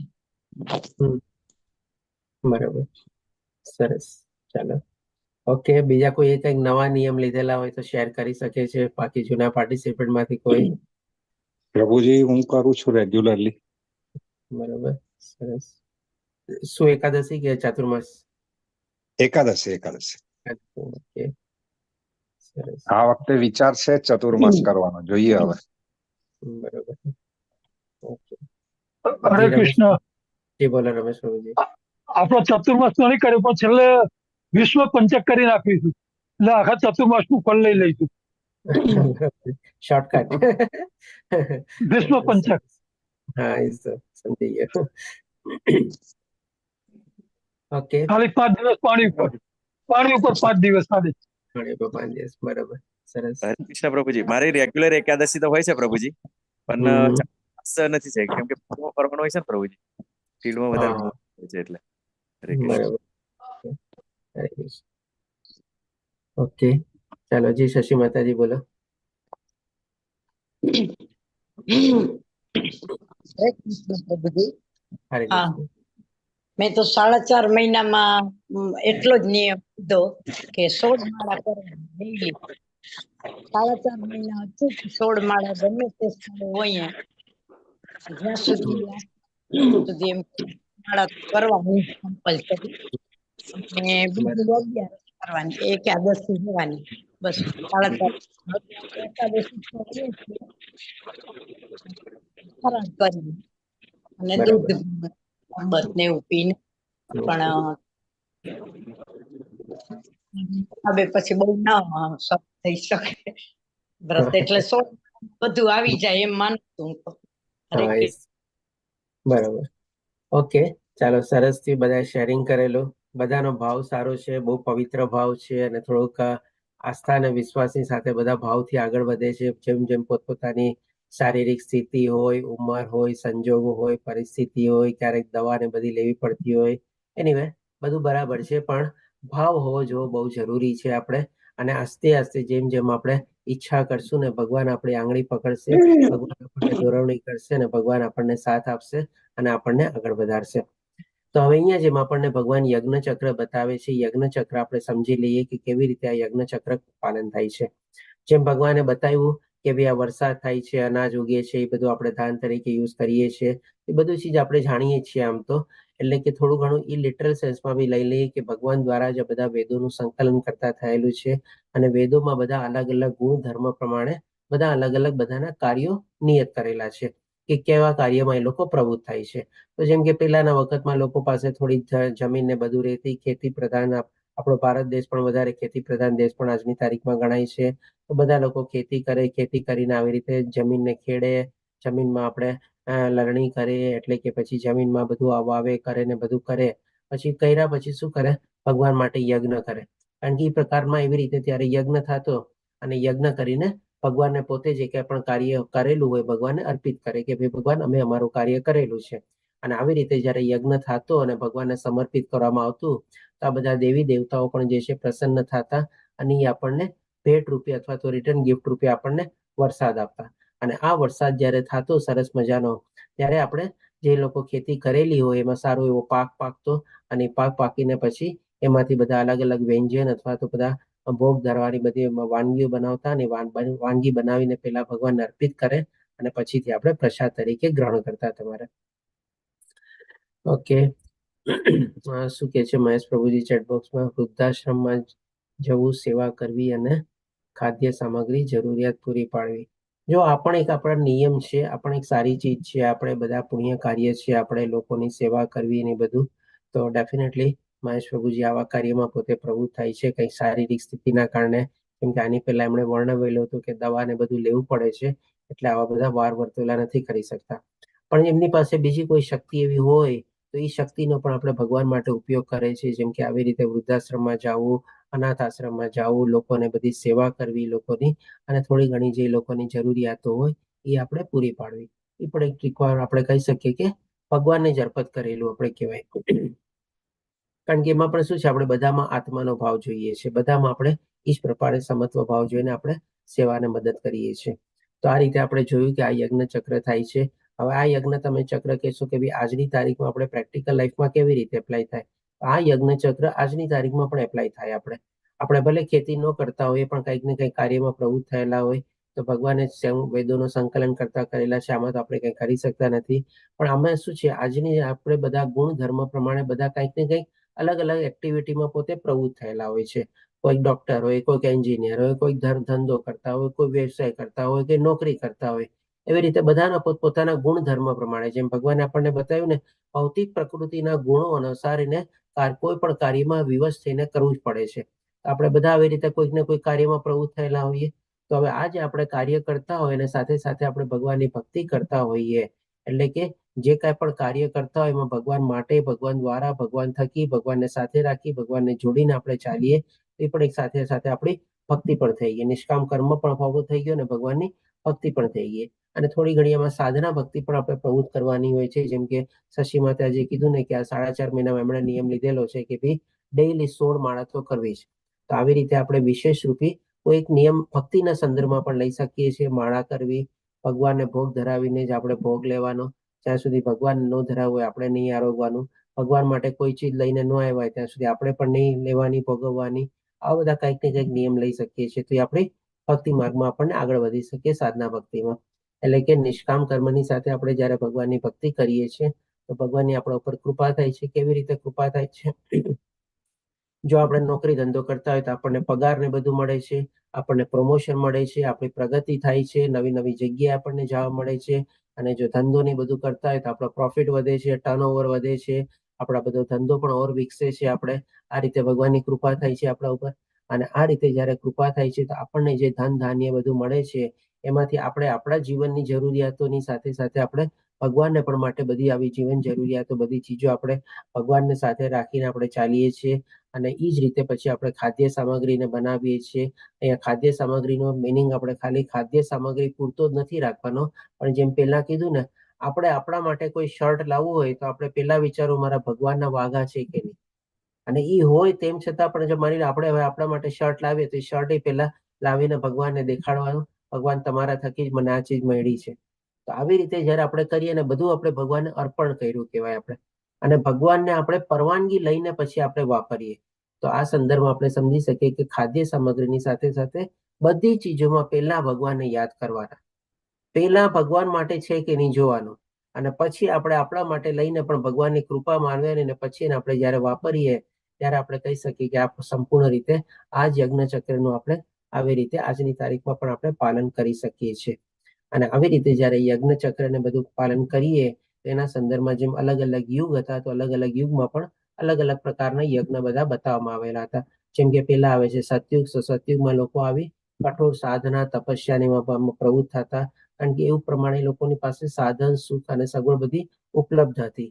એકાંતમાં રહી શકતા હતા, ત્યાં જઈને લોકો સાધના કરી શકતા હતા અને સાધના કરવાની ટેકનિકો પણ બધી સારી રીતે જાણતા હતા. પછી આવ્યો ત્રેતાયુગ. ત્રેતાયુગમાં આવી રીતે બધા અલગ પ્રકારના યજ્ઞો થતા. ત્યારે પણ આપણે કહી શકીએ કે એવા પંડિતો અને એવા બ્રાહ્મણો બધા ઉપલબ્ધ હતા અને એવી બધી સામગ્રીઓ પણ ઉપલબ્ધ હતી. એકદમ શુદ્ધ ચોખ્ખું ઘી, આપણે એવા બધા પંડિતો કે આપણે સરસ મજાના વેદ મંત્રોના ઉચ્ચારણ કરી શકે એ પ્રમાણે આપણે આવી રીતે યજ્ઞ સંપન્ન કરાવતા. પછી આવ્યો આપણે દ્વાપર યુગ. તો દ્વાપર યુગમાં તો આપણે જાણીએ છીએ કે ભાઈ આપણે મંદિરો આપણે કહી શકીએ કે જે ઘણા બધા લોકો ત્યારે મંદિરોમાં જઈને સેવા આપતા તમારે, એટલે કે ઘણા બધા મંદિરો જે છે આપણે દ્વાપર યુગમાં છે ને આપણે બંધાણા છે આપણે કહી શકીએ. અને આવી રીતે મંદિરના ચણતરમાં પણ કામ કરતા, મંદિરમાં બી સેવા આપતા અને એ રીતે ત્યાં ભગવાનની ભક્તિ સ્તુતિ અને પ્રાર્થના કરતા આપણે. અને પછી આવ્યો આપણે કલયુગ. તો કલયુગમાં આપણે જાણીએ છીએ કે ભાઈ આ કોરોના કાળ દરમિયાન તો મંદિરે બંધ થઈ ગયા હતા, બધા મંદિરો પાછા ખુલી ગયા છે, બરાબર છે, પણ હવે એમાં પણ આપણી પાસે એટલો સમય હોતો નથી. ઘણી વાર આપણી પાસે એવું સાધન સગવડ હોતી નથી કે આપણે બધા યાત્રામાં તીર્થયાત્રામાં આપણે જઈ શકીએ અને બધી રીતે આપણે દર્શન કરી શકીએ. તો કળિયુગમાં આપણે કહી શકીએ કે આપણે ઘરે બેઠા સરસ મજાની સુવિધા આપણને ઉપલબ્ધ કરવામાં આવેલી છે. ભગવાને કીધેલું છે કે ભાઈ જાપ યજ્ઞ જે કરીએ એમાં પણ હું જ રહેલો છું. એટલે કે આજે હરે કૃષ્ણ મહામંત્રનો જાપ જો આપણે ઘરે બેઠા કરીએ, એ પ્રમાણે શશી માતાજીએ કીધું કે ડેઈલીની મારે 16 માળા કરવી છે, એ મેં નિયમ લીધેલો છે આ 4.5 મહિનાનો. એ પણ એક આપણો સરસ મજાનો યજ્ઞ થઈ ગયો. આવી રીતે કલયુગમાં આપણે કહી શકીએ કે માની આપણે બધા ડેઈલી માળા ન કરતા હોય, હજી લેવલ 1 છે, ઘણા લોકો આમાં હજી પ્રવૃત્ત નહીં થયા હશે બધા ડિટેલમાં, ઘણી કરી ઓછી, ક્યારેક જાણકારી બી ઓછી હશે. આના સંદર્ભમાં આપણે જાણી ગયા કે યજ્ઞ કરવો બહુ જરૂરી છે. કારણ કે ભગવાને શું કીધું, દરેકે દરેક કાર્ય જે છે વિષ્ણુ પ્રીત્યર્થે યજ્ઞ તરીકે કરવાનો છે. અને યજ્ઞ એટલે કે ભગવાનને પ્રસન્ન કરવા માટે. એટલે કે એવી રીતે જો આપણે કરશું તો એ કર્મ આપણને બંધન કરતા નહીં થાય. એટલે કે પહેલી ચીજ આપણે અહીંયા એ બેઝિક ચીજ સમજી ગયા કે ભાઈ યજ્ઞ કરવો જરૂરી છે. અને યજ્ઞ એટલે કે કળિયુગમાં યજ્ઞ સીધી રીતે કઈ કરી શકાય તો કે ભાઈ ઘરે બેઠા આપણે એક ભગવાનના નામની માળા જપીએ તો પણ આપણો ઈ યજ્ઞ છે આપણે. અને ઈ જેમાં હરે કૃષ્ણ મહામંત્રનો આપણે જપ જપીએ, એક માળાથી પણ આપણે શરૂઆત કરીએ તો પણ એ આપણે યજ્ઞ છે. અને જો આવી રીતે યજ્ઞ ન કરીએ તો ભગવાને શું કીધું આપણને, નક્કી ચોર છે અને પાપ ખાય છે. તો હવે તો આપણને સમજણ આવી ગઈ. આ બેઝિક અન્ડરસ્ટેન્ડિંગ આપણે કહી શકીએ કે ભગવાનને ભોગ ધરાવીને આપણે ભોગ ગ્રહણ કરવાનો છે. ભગવાનને બધી વસ્તુમાં આપણે સાથે રાખીને જોડીને ચાલીને કરવાની છે. બધું ભગવાનના પ્રસન્ન કરતા માટે કરવાનું છે. તો આ બધા જે કર્મો છે આપણને બંધન કરતા નહીં થાય, પણ આપણને મુક્તિ કરતા કર્મ થશે. અને આપણે નિયમ લઈ શકીએ છીએ. હું તો કહું છું, જો અત્યાર સુધી કોઈ માળા ન કરતા હોય તો આજથી આપણે નિયમ લઈ શકીએ કે ભાઈ આજથી આપણે એક હરે કૃષ્ણ મહામંત્રની માળા જપવાની. હરે કૃષ્ણ કૃષ્ણ કૃષ્ણ હરે હરે, હરે રામ રામ રામ હરે હરે. 108 મણકા પારા હોય છે. આપણે લગભગ તમે શરૂઆત કરશો તો કદાચ હોઈ શકે 5-7 મિનિટ લાગશે, પણ પછી જેમ જેમ પ્રેક્ટિસ કરતા જશો ને એ તમારે 2 થી 3 મિનિટમાં તમારી આપણે કહી શકીએ કે આપણે આસ્તે આસ્તે કરી શકીએ અને આગળ વધી શકીએ છીએ એમાં. અને જો 16 માળા કરીએ તો લગભગ એપ્રોક્સિમેટલી 2 કલાક જેવું લાગે છે આપણે. આ રીતે આપણે માળા બધા શરૂ કરવાની છે તમારે. અને આ જે છે આપણે નમન ઈસાદાસ પ્રભુજી જેના દ્વારા આપણે આ યજ્ઞમાં બધા આપણે અત્યારે ભાગ લીધેલા છે અને બધા આપણે જોડાયેલા છે, એમની વિનંતી છે કે એટલીસ્ટ બધાને તમારે વિનંતી કરવાની કે એક માળાથી શરૂઆત કરે. અને જો વધારે કરતા હોય તો નથિંગ લાઈક ધેટ, અને 16 માળા કરતા હોય તો ઓર સારું. અને એના કરતા પણ વધારે સંખ્યાની માળા કરતા હોય, આપણી સાથે રમેશ પ્રભુજી જે છે જે દિવસની 64 માળા કરે છે તમારે. આવી રીતે આપણે હરે કૃષ્ણ મહામંત્રનો જાપ જપવાનો છે. અને સવારે જેમ આપણે મંગલાચરણ લઈએ છીએ, તૃપ્તિ માતાજી મંગલાચરણ લઈએ છીએ, તમે જોજો કદાચ આપણે આ ધ્યાનથી સાંભળ્યું હોય આ પહેલા આપણે મંત્ર લઈએ છીએ. આ મંત્ર લેવાની પહેલા આપણે આ બોલીએ છીએ, જય શ્રી કૃષ્ણ ચૈતન્ય પ્રભુ નિત્યાનંદ શ્રી અદ્વૈત ગદાધરા શ્રીવાસાદિ ગૌર ભક્ત વૃંદા. આમાં પણ આપણે ભગવાન કૃષ્ણને યાદ કરીએ છીએ. ચૈતન્ય એટલે કે ચૈતન્ય મહાપ્રભુજી જે બંગાળ શહેરમાં આપણે 550 વર્ષ પહેલા પ્રગટ થયેલા હતા, એ છે ભગવાનનો જ અવતાર છે. અને નિત્યાનંદ એટલે કે બલરામજી છે આપણે ભગવાનના મોટા ભાઈ. અને શ્રી અદ્વૈત એટલે કે મહાવિષ્ણુ અને સદાશિવના રૂપમાં છે. અને ગદાધર એટલે રાધા રાની અને લલિતા સખી, જે લલિતા રાધા રાનીના સખી છે તો સેવિકા તરીકે. અને શ્રીવાસાદિ એટલે કે નારદ મુનિ. આ લોકોને 5 જણને પહેલા આપણે યાદ કરીએ છીએ અને આને કહેવાય છે પંચતત્વ મંત્ર આપણે. અને આ મંત્ર બોલીને પછી આપણે હરે કૃષ્ણ મહામંત્ર કરીએ છીએ. અને આ જે જપ યજ્ઞ જે છે એ ભગવાન આપણને 10મા અધ્યાયમાં પણ કહેશે કે યજ્ઞમાં જપ હું છું તમારે. અને શ્રીમદ ભાગવતમાં પણ 11મા સ્કંદના 5મા અધ્યાયના 32મા શ્લોકમાં કહેવામાં આવેલું છે કે આ કલયુગમાં જે છે આપણે જપ યજ્ઞ જ આપણે સૌથી સારો છે. તો હવે આપણે આગળ જોઈએ તો ભગવાન હવે આપણને 16મા શ્લોકમાં કહે છે કે હે પ્રિય અર્જુન, જે મનુષ્ય માનવ સમાજમાં આ પ્રમાણે વેદો દ્વારા સ્થાપિત યજ્ઞ ચક્રનું પાલન નથી કરતો, એટલે કે જે આપણે યજ્ઞ ચક્ર ભગવાને બતાવ્યું અને જે આજના સંદર્ભમાં કેવી રીતે એપ્લાય થાય છે એ પણ જે આપણે સમજ્યા, એનું પાલન નથી કરતો તે નિશ્ચિતપણે પાપમય જીવન વ્યતીત કરે છે. અને આવો મનુષ્ય માત્ર ઇન્દ્રિય તૃપ્તિ માટે જીવિત રહીને નિરર્થક જીવન જીવી રહ્યો છે. એટલે કે અહીંયા ભગવાન હજી ઓર વિશેષ રૂપે આપણને બતાવે છે. પહેલા તો બતાવી દીધું કે નક્કી ચોર જ છે ને પાપ જ થાય છે, પણ હવે આવી રીતે જે પોતાનું જીવન જીવી રહ્યો છે, બધાને મ્યુટ રાખવા વિનંતી પ્લીઝ. કોનો આવે છે બેકગ્રાઉન્ડ અવાજ? ઓકે. તો આવી રીતે જે પોતાનું જીવન જીવી રહ્યો છે એનો પણ મતલબ શું એ પણ ભગવાન આ સ્પષ્ટ કરી દે છે કે નિરર્થક જીવન વ્યક્ત કરી રહ્યો છે. કોઈ મતલબ નથી આવા જીવનનો. ખાલી આપણે આપણા સ્વાર્થ માટે, શરીર સુખ માટે, ઇન્દ્રિય સુખ માટે, ભૌતિક દુનિયાના સુખ સાધનો અને સગવડનો મોજ મજા માણવા માટે જો આપણે જીવીએ, ભગવાનને આપણે ભૂલી જઈએ, ભગવાનને યાદ ન કરીએ, ભગવાનની આપણે સ્તુતિ ન કરીએ, ભગવાનની ભક્તિ ન કરીએ, ભગવાનને આપણે નાસ્તિક બની જઈએ, આ બધું જે મનુષ્ય જીવન જે આટલું મહામૂલ્ય આપણને મળેલું છે, જે આપણે ગઈકાલના અધ્યાયમાં જાણ્યા ને, ભગવાન સ્ટાર્ટિંગમાં જ કહે છે કે આ બધું જે તું જીવનના મૂલ્ય નથી જાણતા એ આવી રીતે વર્તન કરે છે. તો ડેફિનેટલી જે લોકો આવા પ્રકારનું જીવન જીવે છે ને, આખું પોતાનું મનુષ્ય જીવનને વેડફી નાખે છે આપણે કહી શકીએ. પછી ભગવાન આપણને આગળ બતાવતા કહે છે 19મા શ્લોકમાં કે તેથી કર્મના ફળમાં આસક્ત થયા વગર, એટલે કે આના સોલ્યુશન રૂપે આપણે શું કરવાનું, કેવી રીતે જીવન જીવવાનું? તો ભગવાન કહે છે કર્મના ફળમાં આસક્ત થયા વગર મનુષ્ય પોતાનું કર્તવ્ય સમજીને નિરંતર કર્મ કરતા રહેવું જોઈએ. આપણે જેમ સમજ્યા ને કે આપણે નિયત કર્તવ્ય કર્મ કરવાનું છે, અને એ નિયત કર્તવ્ય કર્મ કરવી કેવી રીતે સમજીને, તો કે ભાઈ આપણે ભગવાનના દાસ છીએ, ભગવાન થકી જ આપણે છીએ, અને આપણે જે કર્મ કરીએ છીએ ભગવાન દ્વારા જ કરીએ છીએ, અને ભગવાન માટે જ આપણે કરવાનું છે. આવી ભાવનાથી જો આપણે નિરંતર કરતા રહીએ, એટલે કે એની સાથે સાથેના જે કર્મફળની જે આપણે આસક્તિ રહેલી છે એ પણ આપણે છોડી દઈએ.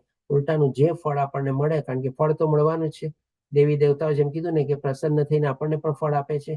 એટલે કે આવી ભાવનાથી જયારે આપણે અથવા તો વિષ્ણુ પ્રીત્યર્થે જે યજ્ઞ કરશું અથવા જે કર્મ કરશું, આપણને રિટર્ન ગિફ્ટ તો મળવાની છે, પણ એ ફળમાં આપણે આસક્તિ નથી રાખવાની. એ ફળ પણ આપણે શું છે, ભગવાનને અર્પિત કરીને સમર્પિત કરીને પછી આપણે પોતે એને ગ્રહણ કરવાનું છે કે ભગવાન તારા થકી જ મને આ મળી રહ્યું છે, તારા થકી જ હું આ બધું માણી રહ્યો છું, તારા થકી જ આ બધું થઈ રહ્યું છે. આવી ભાવનાથી જયારે કરશું ત્યારે ભગવાન કહે છે કે બંધન કરતા થશે નહીં. અને આવી રીતે જો આપણે રહેશું અને કર્મફળનો ત્યાગ કરશું અથવા અનાસક્ત રહેશું, તો તેના સંદર્ભમાં ભગવાન કહે છે કારણ કે અનાસક્ત રહીને કર્મ કરવાથી મનુષ્યને પરમેશ્વરની પ્રાપ્તિ થાય છે, અને પરમેશ્વરની પ્રાપ્તિ જ તો આપણા આત્માનું કલ્યાણ છે. પરમેશ્વરની પ્રાપ્તિ કરાવી એ જ આપણા આત્માની પ્રગતિ છે, આપણે કહી શકીએ. એટલે કે કેવી સરસ રીતે ભગવાન આપણને અહીંયા નિષ્કામ કર્મ ભાવ જો આપણે અપનાવી લઈએ લાઈફમાં, તો એ પણ આપણે કહી શકીએ કે ભાઈ આપણા આત્માના કલ્યાણ માટે પર્યાપ્ત છે. અને આપણે જયારે 12મો અધ્યાય લેશું ને, 12મા અધ્યાયમાં છે ભગવાન આપણને 6 લેવલ બતાવે છે ને, એમાં પહેલું લેવલ અનન્ય ભક્તિ કહે છે, એમાં કહે છે કે મારી સાથે નિવાસ કરીશ. અને સાથે સાથે જે ભગવાન ત્રીજું પગથિયું જે બતાવે છે, એક એક પગથિયું નીચે ઉતરીને બતાવે છે, તો ત્રીજું પગથિયું છે નિષ્કામ કર્મ. એમાં પણ ભગવાન કહે છે કે નિષ્કામ કર્મ ભાવે જો તું કર્મ કરીશ તો નક્કી પૂર્ણતા પ્રાપ્ત કરીશ. પૂર્ણતા પ્રાપ્ત કરવી એટલે કે ભગવાનની પ્રાપ્ત કરવી. તો અહીંયા પણ તો ભગવાને આપણને ત્રીજા અધ્યાયમાં એ જ બતાવ્યું ને કે અનાસક્ત થઈને આપણે જો કર્મફળનો ત્યાગ કરશું અને નિષ્કામ ભાવે આપણે નિરંતર કર્મ કરતા રહેશું, તો અંતે આપણે પરમેશ્વરની પ્રાપ્તિ થશે. સેમ ચીજ, સેમ રિઝલ્ટ ભગવાન આપણને રિપીટ કરીને પણ બતાવે છે. બોલો, હવે પછી ભગવાન આપણને કહે છે 20મા શ્લોકમાં એના સંદર્ભમાં આપણને દાખલા આપે છે કે આવી રીતે જે ભગવાને બતાવ્યું એ શું ખાલી થિયોરિટિકલ નોલેજ છે? તો કે ના, ભગવાન આપણને પોતાના સહિત બીજા બધાના દાખલા સહિત આપણને બતાવશે કે આવી રીતે જ લોકોએ બધા પહેલા કર્મ કરેલા છે અને ભગવાનને પ્રાપ્ત કરેલા છે. તેના સંદર્ભમાં ભગવાન પહેલા જનક રાજાનું એક્ઝામ્પલ આપે છે. જનક રાજા એટલે કે ભાઈ જે આપણે સીતા મૈયાના પિતાશ્રી હતા. એટલે કે જનક જેવા રાજાઓએ માત્ર નિયત કર્તવ્ય કર્મ કરવાથી સિદ્ધિ પ્રાપ્ત કરી હતી. એટલે કે નિયત કર્તવ્ય એટલે કે શું? ભગવાનની સેવા કરીને, ભક્તિ કરીને અને નિષ્કામ ભાવે કર્મ કરીને. અને સિદ્ધિ પ્રાપ્ત કરવાનો મતલબ શું? કે ભાઈ ભગવાનને પ્રાપ્ત કરવા. અલ્ટિમેટલી મનુષ્ય જીવનનો ગોલ એને પ્રાપ્ત કર્યો. માટે સાધારણ જન સમુદાયને શિક્ષિત કરવા માટે પણ તારે કર્તવ્ય કર્મ કરવું જોઈએ. એટલે કે ફરીથી ભગવાન અર્જુનને પણ એ જ ઉપદેશ આપે છે કે તારે પણ, જેમ અર્જુનનો પ્રશ્ન શું હતો કે ભાઈ જો તમે બુદ્ધિને વધારે શ્રેષ્ઠ ગણતા હો તો પછી મને તમે આ યુદ્ધમાં શું કામે પ્રેરો છો?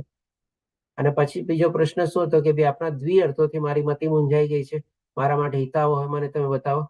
તો એના સંદર્ભમાં ભગવાન એને બધી ચીજો બતાવે છે કે ભાઈ કર્મ તો કરવું જ પડશે, તારે સ્વધર્મ તો કરવું જ પડશે, કર્તવ્ય કર્મ તો કરવું જ પડશે, નિયત કર્તવ્ય કર્મ તો કરવું જ પડશે, પણ એ કેવા ભાવે કરવાનું છે એ બધું આપણને સ્પષ્ટ રીતે ભગવાન આપણને આ કર્મયોગમાં બતાવે છે.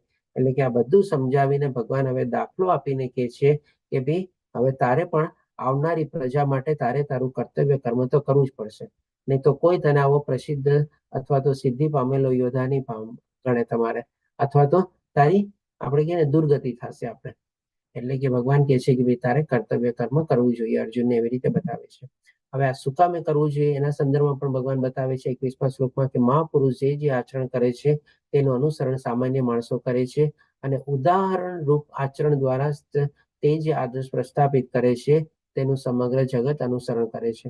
એટલે કે આટલો મોટો યોદ્ધા થઈને જો તું અત્યારે યુદ્ધભૂમિ છોડીને જઈશ તો ભવિષ્યમાં જે આવનારી જે પ્રજા જે છે એ શું વિચારશે કે ભાઈ અર્જુન સામે આવી પરિસ્થિતિ ઊભી થઈ હતી તો યુદ્ધભૂમિ છોડીને વયો ગયો હતો, એને તો યુદ્ધ નહોતું લડ્યું, આપણે મારે લડવાની શું જરૂર છે?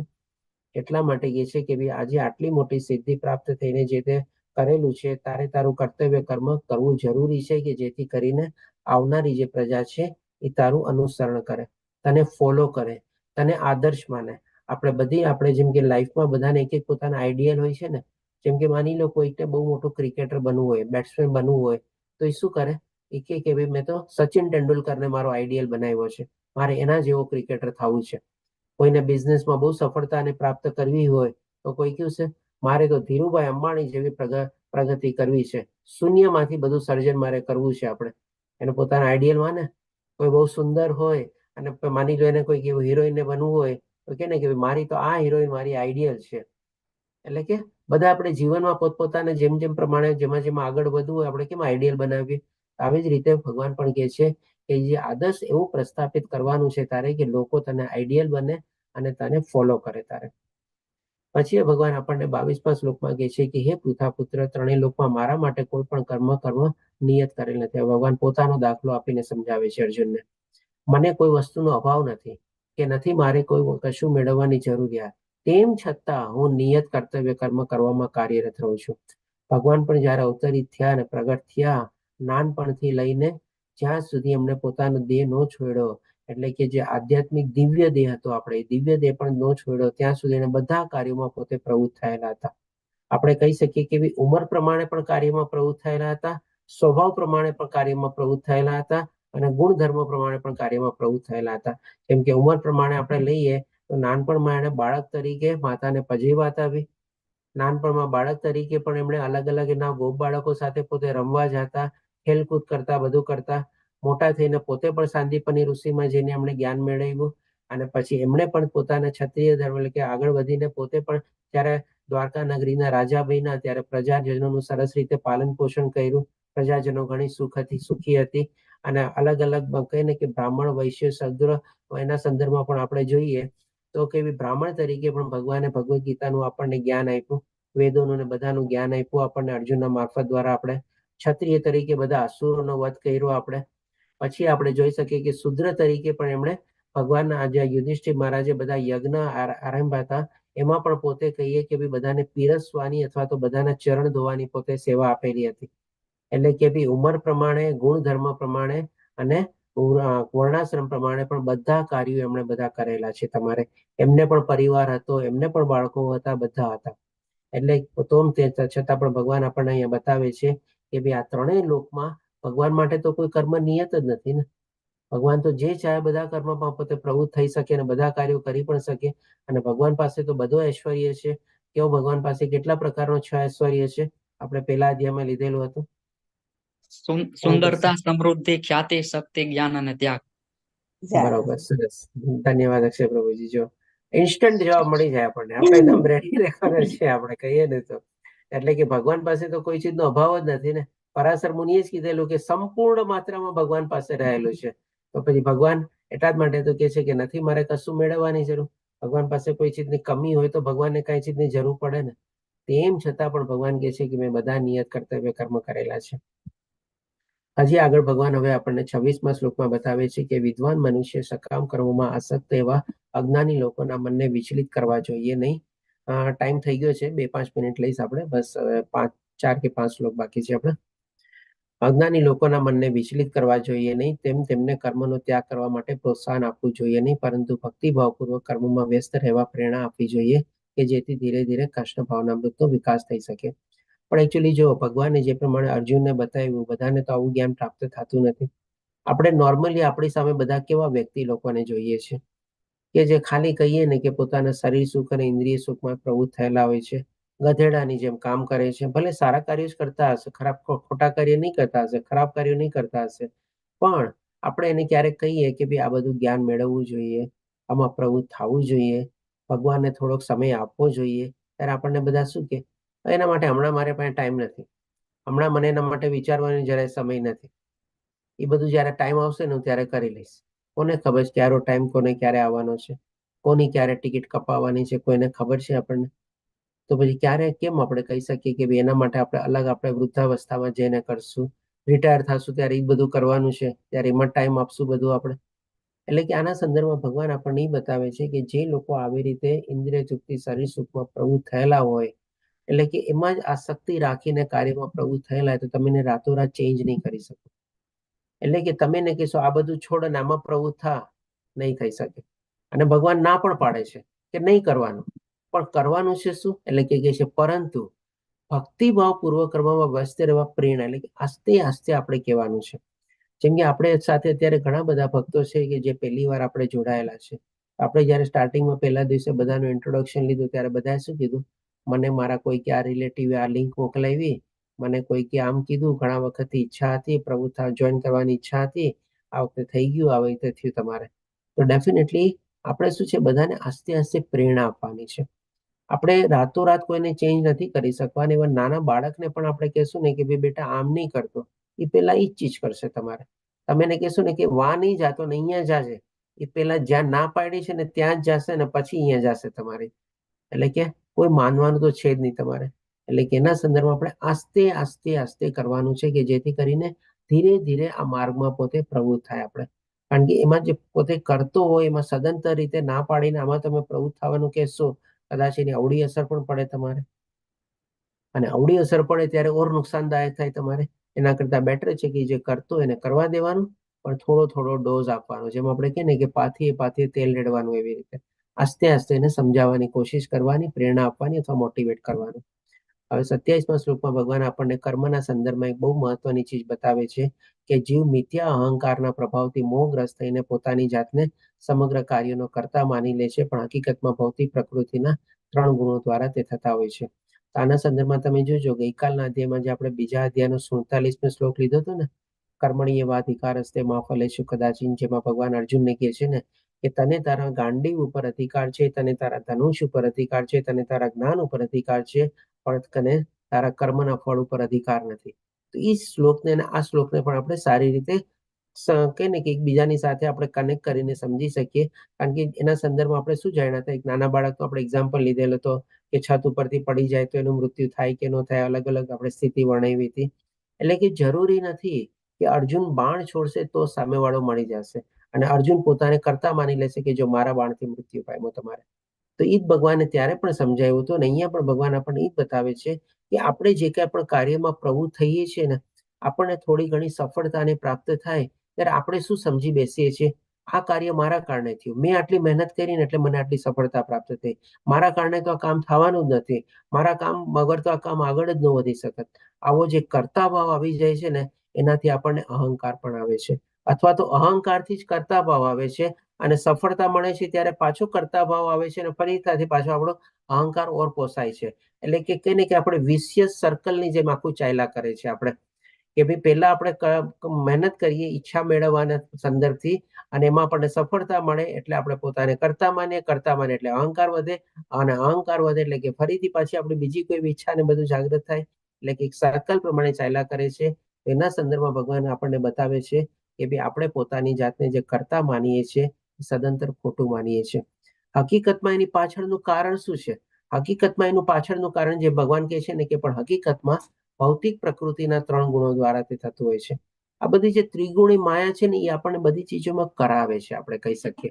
આપણે જ ઈચ્છા કેળવીએ છીએ ને એ આપણને બધી સુખ સુવિધા અને સગવડો ઉપલબ્ધ કરાવે છે, અને આપણે પોતાની જાતને કરતા માની બેસીએ છીએ ખોટા.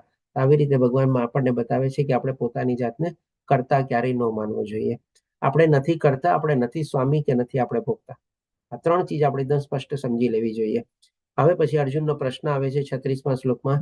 અર્જુને કહ્યું કે હે વૃષ્ણવંશી, જાણે કે બળજબરીથી તેમાં પરોવાયો હોય તે મનુષ્ય ઈચ્છતો ન હોવા છતાં પણ પાપ કર્મમાં શામાંથી પ્રેરાય છે.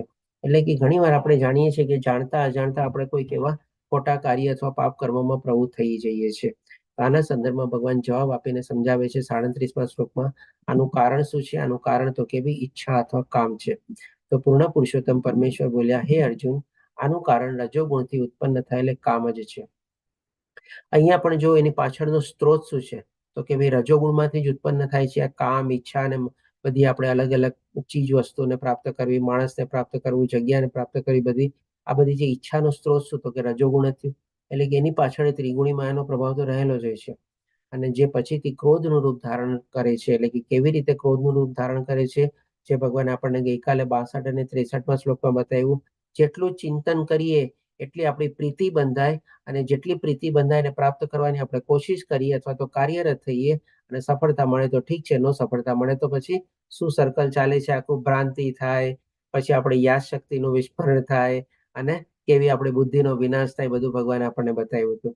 એટલે કે જે પછીથી ક્રોધનું રૂપ ધારણ કરે છે અને જે આ જગતનો સર્વભક્ષી મહાપાપી શત્રુ છે. એટલે કે ક્રોધ જે છે આપણે બહુ મોટો આપણો શત્રુ છે આપણે.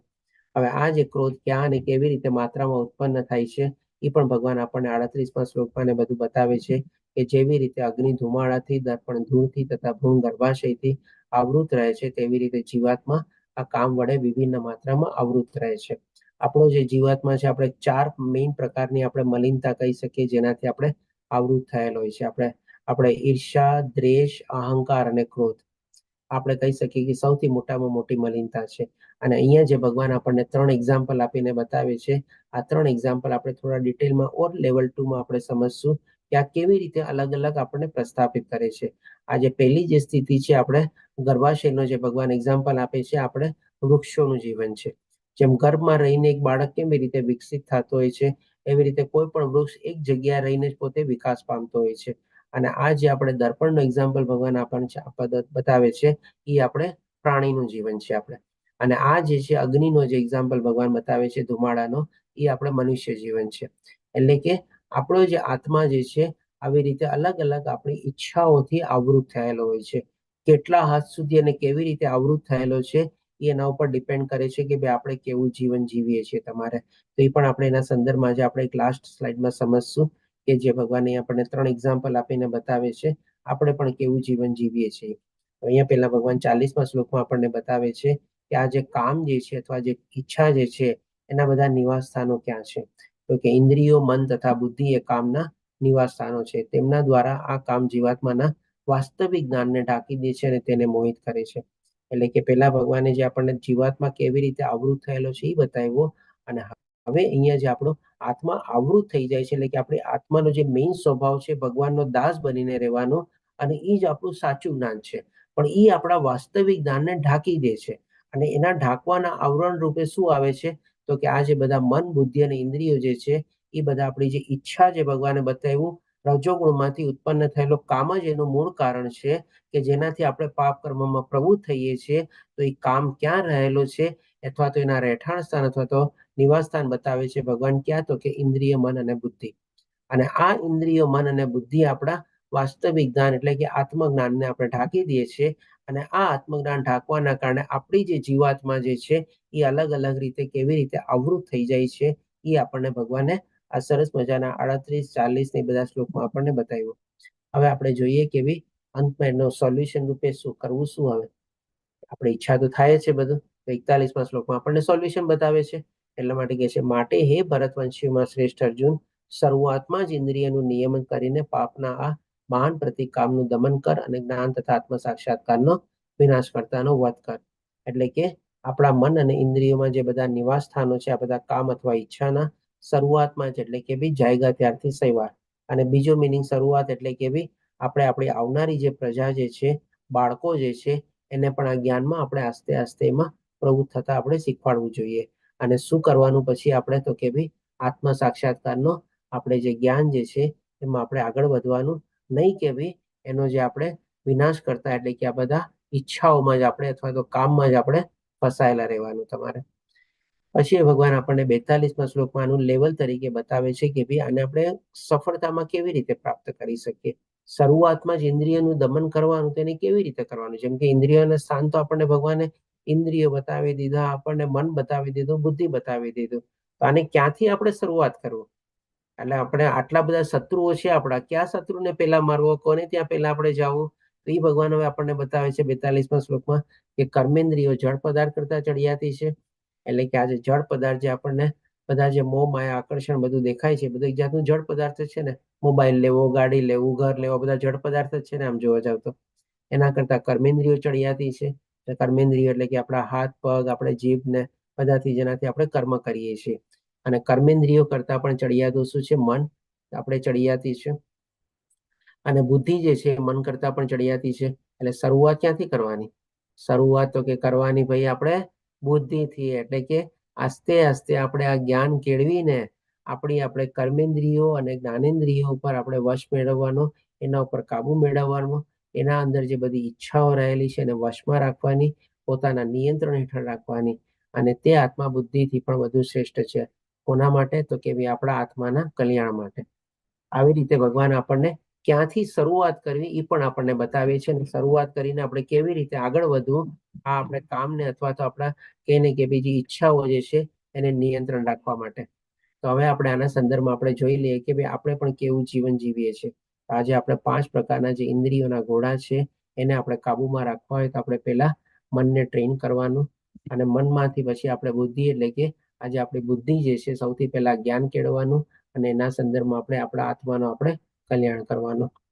હવે ભગવાન આપણને આપણે થોડું ઘણું આપણે લિટરલ સેન્સમાં સમજી લઈએ કે જે ભગવાન આપણને 5 લેવલ બતાવે છે કે આપણે મનુષ્ય જીવન કેવું જીવીએ છીએ. જે ભગવાન આપણને 3 એક્ઝામ્પલ બતાવ્યા ને, ગર્ભાશય, પછી દર્પણ અને અગ્નિના સંદર્ભમાં, ધુમાડાના સંદર્ભમાં. તો જેમ કે આપણે માની લો આપણા ખાલી શારીરિક સ્તર ઉપર આપણે એટલે અથવા તો અન્નમય જીવન જીવતા હોઈએ કે ખાવું પીવું ને મોજ કરવું, તો આપણે પ્રાણીનું જીવન જીવી રહ્યા છે. પ્રાણી પણ એ બધું કરતા હોય છે. અને થોડાક એનાથી આપણે આગળ વધીએ એટલે કે પ્રાણમય જીવન જીવીએ અથવા તો વિષયાતક સ્તર જીવીએ કે ભાઈ ચાલો ખાવા પીવાની બધાને સગવડ થઈ ગઈ છે, હવે થોડું ઘણું સારું ઘર બાર લઈ લઈએ, બંગલા ગાડી બાડી બધું લઈ લઈએ, તો સારો મોબાઈલ બધું લઈ લઈએ. એટલે કે આવી બધી ચીજ વસ્તુ ઉપર જો આપણે જીવન જીવીએ તો પણ આપણે કહી શકીએ કે ભાઈ થોડું ઘણું એડવાન્સ કર્યું, પ્રગતિ કરી, પણ આપણામાં અને પ્રાણી જીવનમાં કઈ ફરક નથી. કારણ કે પ્રાણી પણ પોતાના રહેવા માટે પોતાનું દર બનાવે છે, પોતાની ગુફા બનાવે છે, પોતાનો માળો બનાવે છે. આપણાને નામમાં ફરક શું છે? આપણે જો આપણા માટે ઘર બનાવ્યું પરિવાર લોકો માટે, તો પ્રાણી તો બનાવી શકે છે. એના સુરક્ષા માટે બધું રક્ષણ કરવા માટે બધું બનાવે છે. તો આપણે પણ આપણી સુખ સુવિધા માટે ગાડીને બધું લીધું તો આપણને એનામાં ફરક શું પડ્યો? પછી આપણે માનસિક સ્તર એટલે કે જ્ઞાનમય સ્તર, અહીંયા આપણે કહી શકીએ કે ભાઈ આપણા અને પ્રાણીના જીવનમાં થોડોક ફરક પડે છે. કારણ કે અહીંયા આપણે કહેવાતું ભૌતિક દુનિયાનું બધું જ્ઞાન લઈએ છીએ. બેચલર ડિગ્રી લઈએ, માસ્ટર ડિગ્રી લઈએ, આપણે પ્રોફેશનલ ડિગ્રી લઈએ અથવા તો પીએચડી લઈએ. તો અહીંયા આપણે માનસિક સ્તર સુધી આપણે પ્રયોગ તો કર્યો, કારણ કે આવી બુદ્ધિ પ્રાણીમાં હોતી નથી, પણ આવી બુદ્ધિ આપણામાં છે એનો આપણે ઉપયોગ કર્યો. પણ એ ઉપયોગ કરીને ફાયદો શું આમ જોવા જાવ તો? એ બધું જ્ઞાન મેળવીને આપણે અલ્ટિમેટ એનો ઉપયોગ ક્યાં કર્યો? જે પૈસા બધું કમાણા પાછા આપણા શરીર સુખ અને ઇન્દ્રિય સુખ માટે જ કર્યો. તો ફરીથી ચક્કર તો એક જ ચાલ્યું ને તમારે. એના કરતા તો પ્રાણી વધારે સારા ને. આટલા બધા યુનિવર્સિટીમાં જવું ન પડે, મહેનત ન કરવી પડે, ભણવું ન પડે, અને જેમ ચાલતું હતું પોતાનું જીવન તો કાઢે જ રાખે ને તમારે. આપણે જ્ઞાન મેળવીને પણ જો એમાં જ ઉપયોગ કરીએ તો શું ફાયદો? એટલે કે જો આ લેવલને પણ પાર કરીને આપણે જયારે આગળ વધીએ એટલે કે બૌદ્ધિક સ્તર એટલે કે આપણી બુદ્ધિને વિવેક વૃત્તિ આપણે વાપરીએ, અને વિજ્ઞાનમય એટલે કે ભાઈ હવે આપણે કહી શકીએ કે ભાઈ આપણે કોણ છીએ? આવા બધા થોડા ઘણા પ્રશ્નો આપણામાં ઉદ્ભવે થાય. ભગવાન કોણ છે? એની સાથે હું કેવી રીતે જોડાયેલો છું? આવા જયારે પ્રશ્નો ઉભા થાય ત્યારે આપણે આપણા મનુષ્ય જીવનનું મૂલ્ય થોડું ઘણું સમજ્યા કહેવાઈએ. અને એ સમજીને પછી આપણે જો આપણે ભગવાનમાં આપણે પોતાને પ્રવૃત્ત કરીએ તો આપણે આવી રીતે આધ્યાત્મિક સ્તર ઉપર આપણે જિંદગી જીવવા છે. અને એ જિંદગી જીવીને આપણે કહી શકીએ કે સત્યચિત્ત આનંદ રૂપી આપણે આનંદમય આપણે ભગવાન સાથે આપણે જોડાઈ શકીએ છીએ. એટલે કે સાચું જો આપણું લેવલ અથવા પ્રોગ્રેસ જો આપણું થાય તમારે, તો આ 2 લેવલમાં જ થાય. આ બૌદ્ધિક સ્તર ઉપર એટલે કે આધ્યાત્મિક જ્ઞાન કેળવીને, અને એ આધ્યાત્મિક જ્ઞાન કેળવીને પછી આપણે એને એપ્લાય કરીએ. ત્યારે જ્યાં સુધી એપ્લાય ન કરીએ ત્યાં સુધી પણ તો આપણે કઈ ને કઈ આધ્યાત્મિક સ્તર સુધી આપણે નથી પહોંચી શકતા. આ બધું જ્ઞાન ભેગું કરીને એટલું કરીને હવે જેમ કે આજે આપણે સરસ મજાની એક લર્નિંગ લીધી કે ભાઈ ચાલો આપણે એક માળાથી શરૂઆત કરવાની છે. હવે આપણે એમાં પણ જો આપણે એપ્લાય ન કરીએ, સ્ટાર્ટિંગમાં 10 મિનિટ 15 મિનિટનો પણ ટાઈમ આપણે ન કાઢીએ એક્સ્ટ્રા તમારે, આ બધું જ્ઞાન લઈને પણ મતલબ શું? આપણને કઈ ફાયદો નહીં ને. એટલે કે એપ્લાય તો કરી જ દેવાનું તરત ને તરત, જે આપણે ઇમિડિયેટ બેનિફિટ મળે ને. આજે જેમ કે આપણને ડોક્ટર પાસે આપણે જઈએ, તાવ આવ્યું હોય, ડોક્ટર આપણને શું કે તમે અત્યારે ઘરે જઈને તરત આ ડોઝ દવા લઈ લેજો, અને પછી તમે સૂજો. તમારે હોઈ શકે તમને સવાર સુધી થોડીક રાહત મળશે, ફરક પડશે. તો અત્યારે એના જેવી આપણને ટેકનિક છે કે ભાઈ ઇમિડિયેટલી આપણને ડોઝ આપણે લેવાનો જ છે. જેવો ક્લાસ પતે તરત પહેલા આપણે માળા લેવાની, માળા લઈને એક માળા તો શરૂ કરી જ દેવાની. એટલે કે ડોઝ લેવો તો જરૂરી જ છે આપણે, તો જ આપણને ફરક પડશે ને.